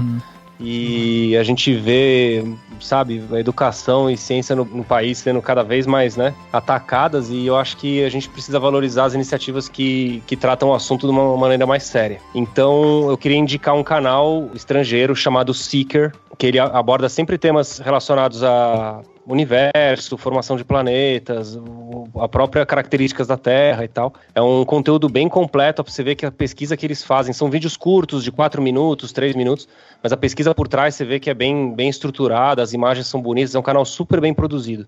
Ele é em inglês, então não é todo mundo que vai conseguir acompanhar, né, quem não fala inglês. Mas, para quem não fala, tem o Nerdologia. É um canal brasileiro do Átila Yamarino e de mais um outro garoto que eu esqueci o nome. Mas eu gosto muito do trabalho do Átila. Eu acho que ele faz um apanhado bem legal ali, um levantamento de informações em todos os vídeos que ele vai produzir. Ele é muito didático para explicar as coisas. Ele fez recentemente, eu até coloquei no meu blog, que é explicando a meritocracia. Eu achei genial. Fica até a indicação aí, digita lá no YouTube o que é meritocracia, nerdologia, vai aparecer esse vídeo. Sensacional também, já vou ver esse vídeo. É impressionante, né, que às vezes as pessoas dão dicas de canal, aí quando você entra no canal, você olha lá, tem 4 milhões de seguidores, você nunca ouviu falar daquilo, é muito louco. Né? É muito doido. A internet tem dessas, né? Tem dessas, pois é. Demais. Então tá aí, links estarão aqui no post, né, reforçando isso aí pra você. E eu tenho aqui também 2 planos detalhes para vocês. Uma é uma série e um filme. A série que eu tenho para indicar está na Amazon Prime. Comecei a assistir ela. Putz, estou apaixonado pela série, que é Hunters. Uma série que tem como um dos personagens principais lá, quem faz é o Al Pacino. E eu tô adorando a série, principalmente assim, a temática já é muito interessante, porque mostra um grupo de judeus que se junta para caçar nazistas que estão infiltrados nos Estados Unidos. O que eu achei muito interessante dessa série é como ela é montada, sabe? Porque é um tema pesado, é um tema que a série se passa ali em meados de 1960, mais ou menos, e pega muita gente que viveu o Holocausto. Então tem aquelas pessoas com aquelas dores profundas, né, do que o Holocausto fez com elas, o nazismo destruindo a alma dos judeus ali e tal, e os judeus tentando se reinventar, tentando se reerguer daquilo. Então é um assunto profundo que eles abordam, mas ao mesmo tempo eles fazem umas brincadeiras assim de cenas, tipo, eles cortam aquele tema sério ali e tal, às vezes com uma piadinha, às vezes eles colocam de um jeito totalmente diferente, assim, sabe? A apresentação, aparece uma coisa com lettering, com cartoon e não sei o que, no meio, assim, então é muito legal. Logo no segundo episódio, eles fazem a apresentação de todos os personagens, né? Cada um lá tem uma característica e tal, e eles mostram cada um desses personagens quase como se fosse um quadrinho, sabe? Então eles falam, por exemplo, fulano de tal, aí congela a imagem daquela pessoa, sobe uns letreiros, ele é especialista nisso, naquilo e tal. Então ganha um dinamismo assim para um assunto super pesado, e ele não perde essa densidade dele. Então eu achei muito bom realmente essa série, tô devorando ela, ainda não terminei, e tô devorando ela porque achei ela realmente muito boa. E aí eu tenho um filme também para indicar, daí nesse caso é um filme francês, que é Perdi Meu Corpo, um filme que esteve aí recentemente indicado, né, a Oscar, tá na Netflix, dirigido pelo Jeremy Clapin, e é um filme assim muito interessante. Primeiro pela sua técnica, né, ele tem uma animação totalmente diferente, assim, é uma animação que não vai naquela onda de Pixar, de DreamWorks e tal, é uma coisa meio desenho, assim, e é muito interessante toda a temática, né. Então é a história de uma mão que se perde de um corpo, e o filme ele vai construindo isso, como que a mão se perdeu do corpo e tudo que envolve, né, a perda da mão, assim. Então passa pela profundidade dos personagens, por questões existenciais, assim. Ele tem essa questão, né, da mão ganhar vida, uma vida própria e tal, que é uma coisa fantasiosa e tal, mas ao mesmo tempo ele mergulha também nessa profundidade existencial que é muito interessante. Então tem simbolismos ali que dá pra gente viajar muito naquilo. O filme está sendo muito reconhecido lá fora, já foi indicado para várias coisas, ganhou prêmios em Los Angeles, esteve aí, né, no Oscar de melhor filme de animação e tal, e eu acho que vale seu tempo aí, tá na Netflix, facinho de assistir e vale a pena ser assistido porque é muito, muito interessante realmente.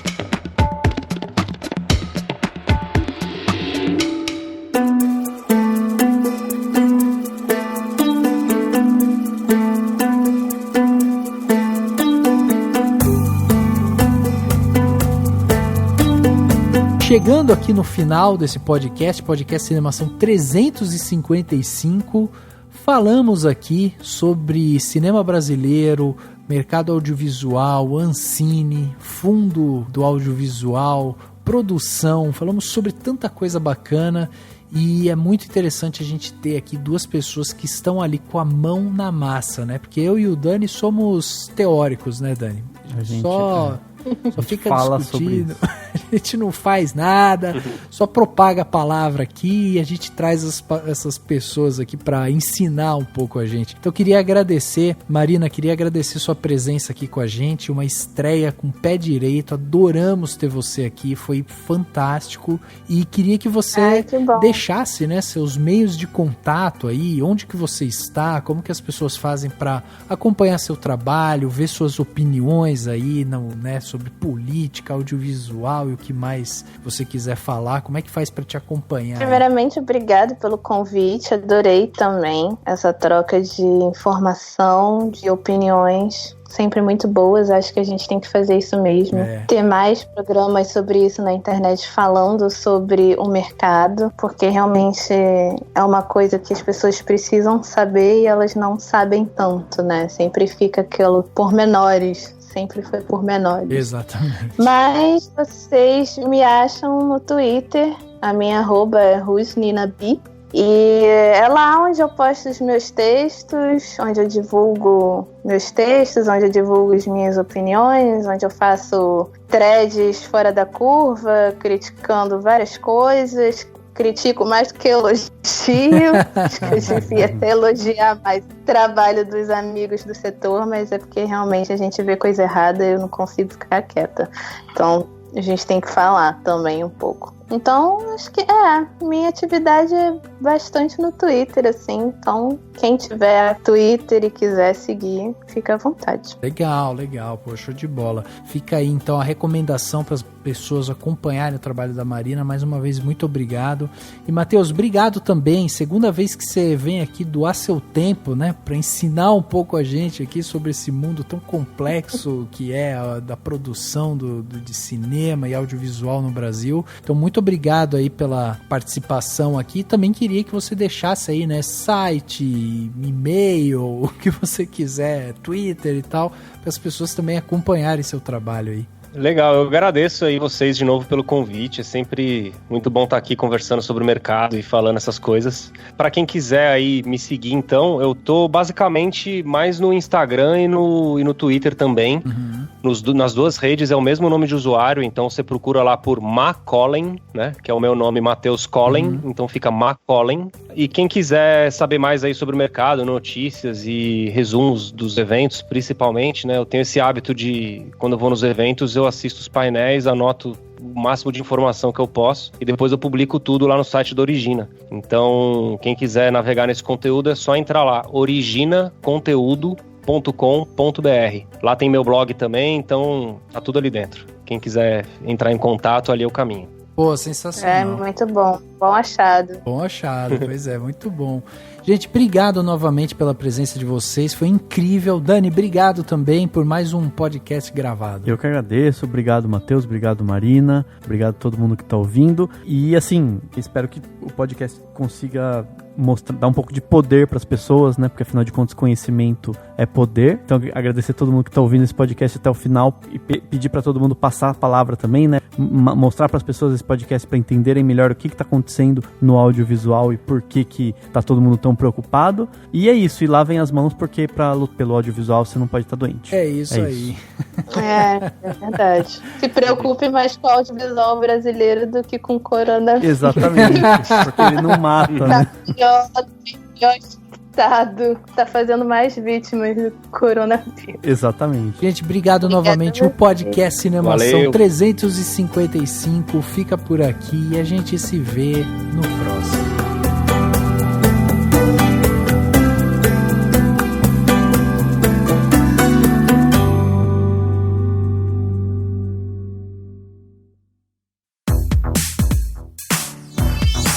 Esse podcast foi editado pela Isso Aí Design.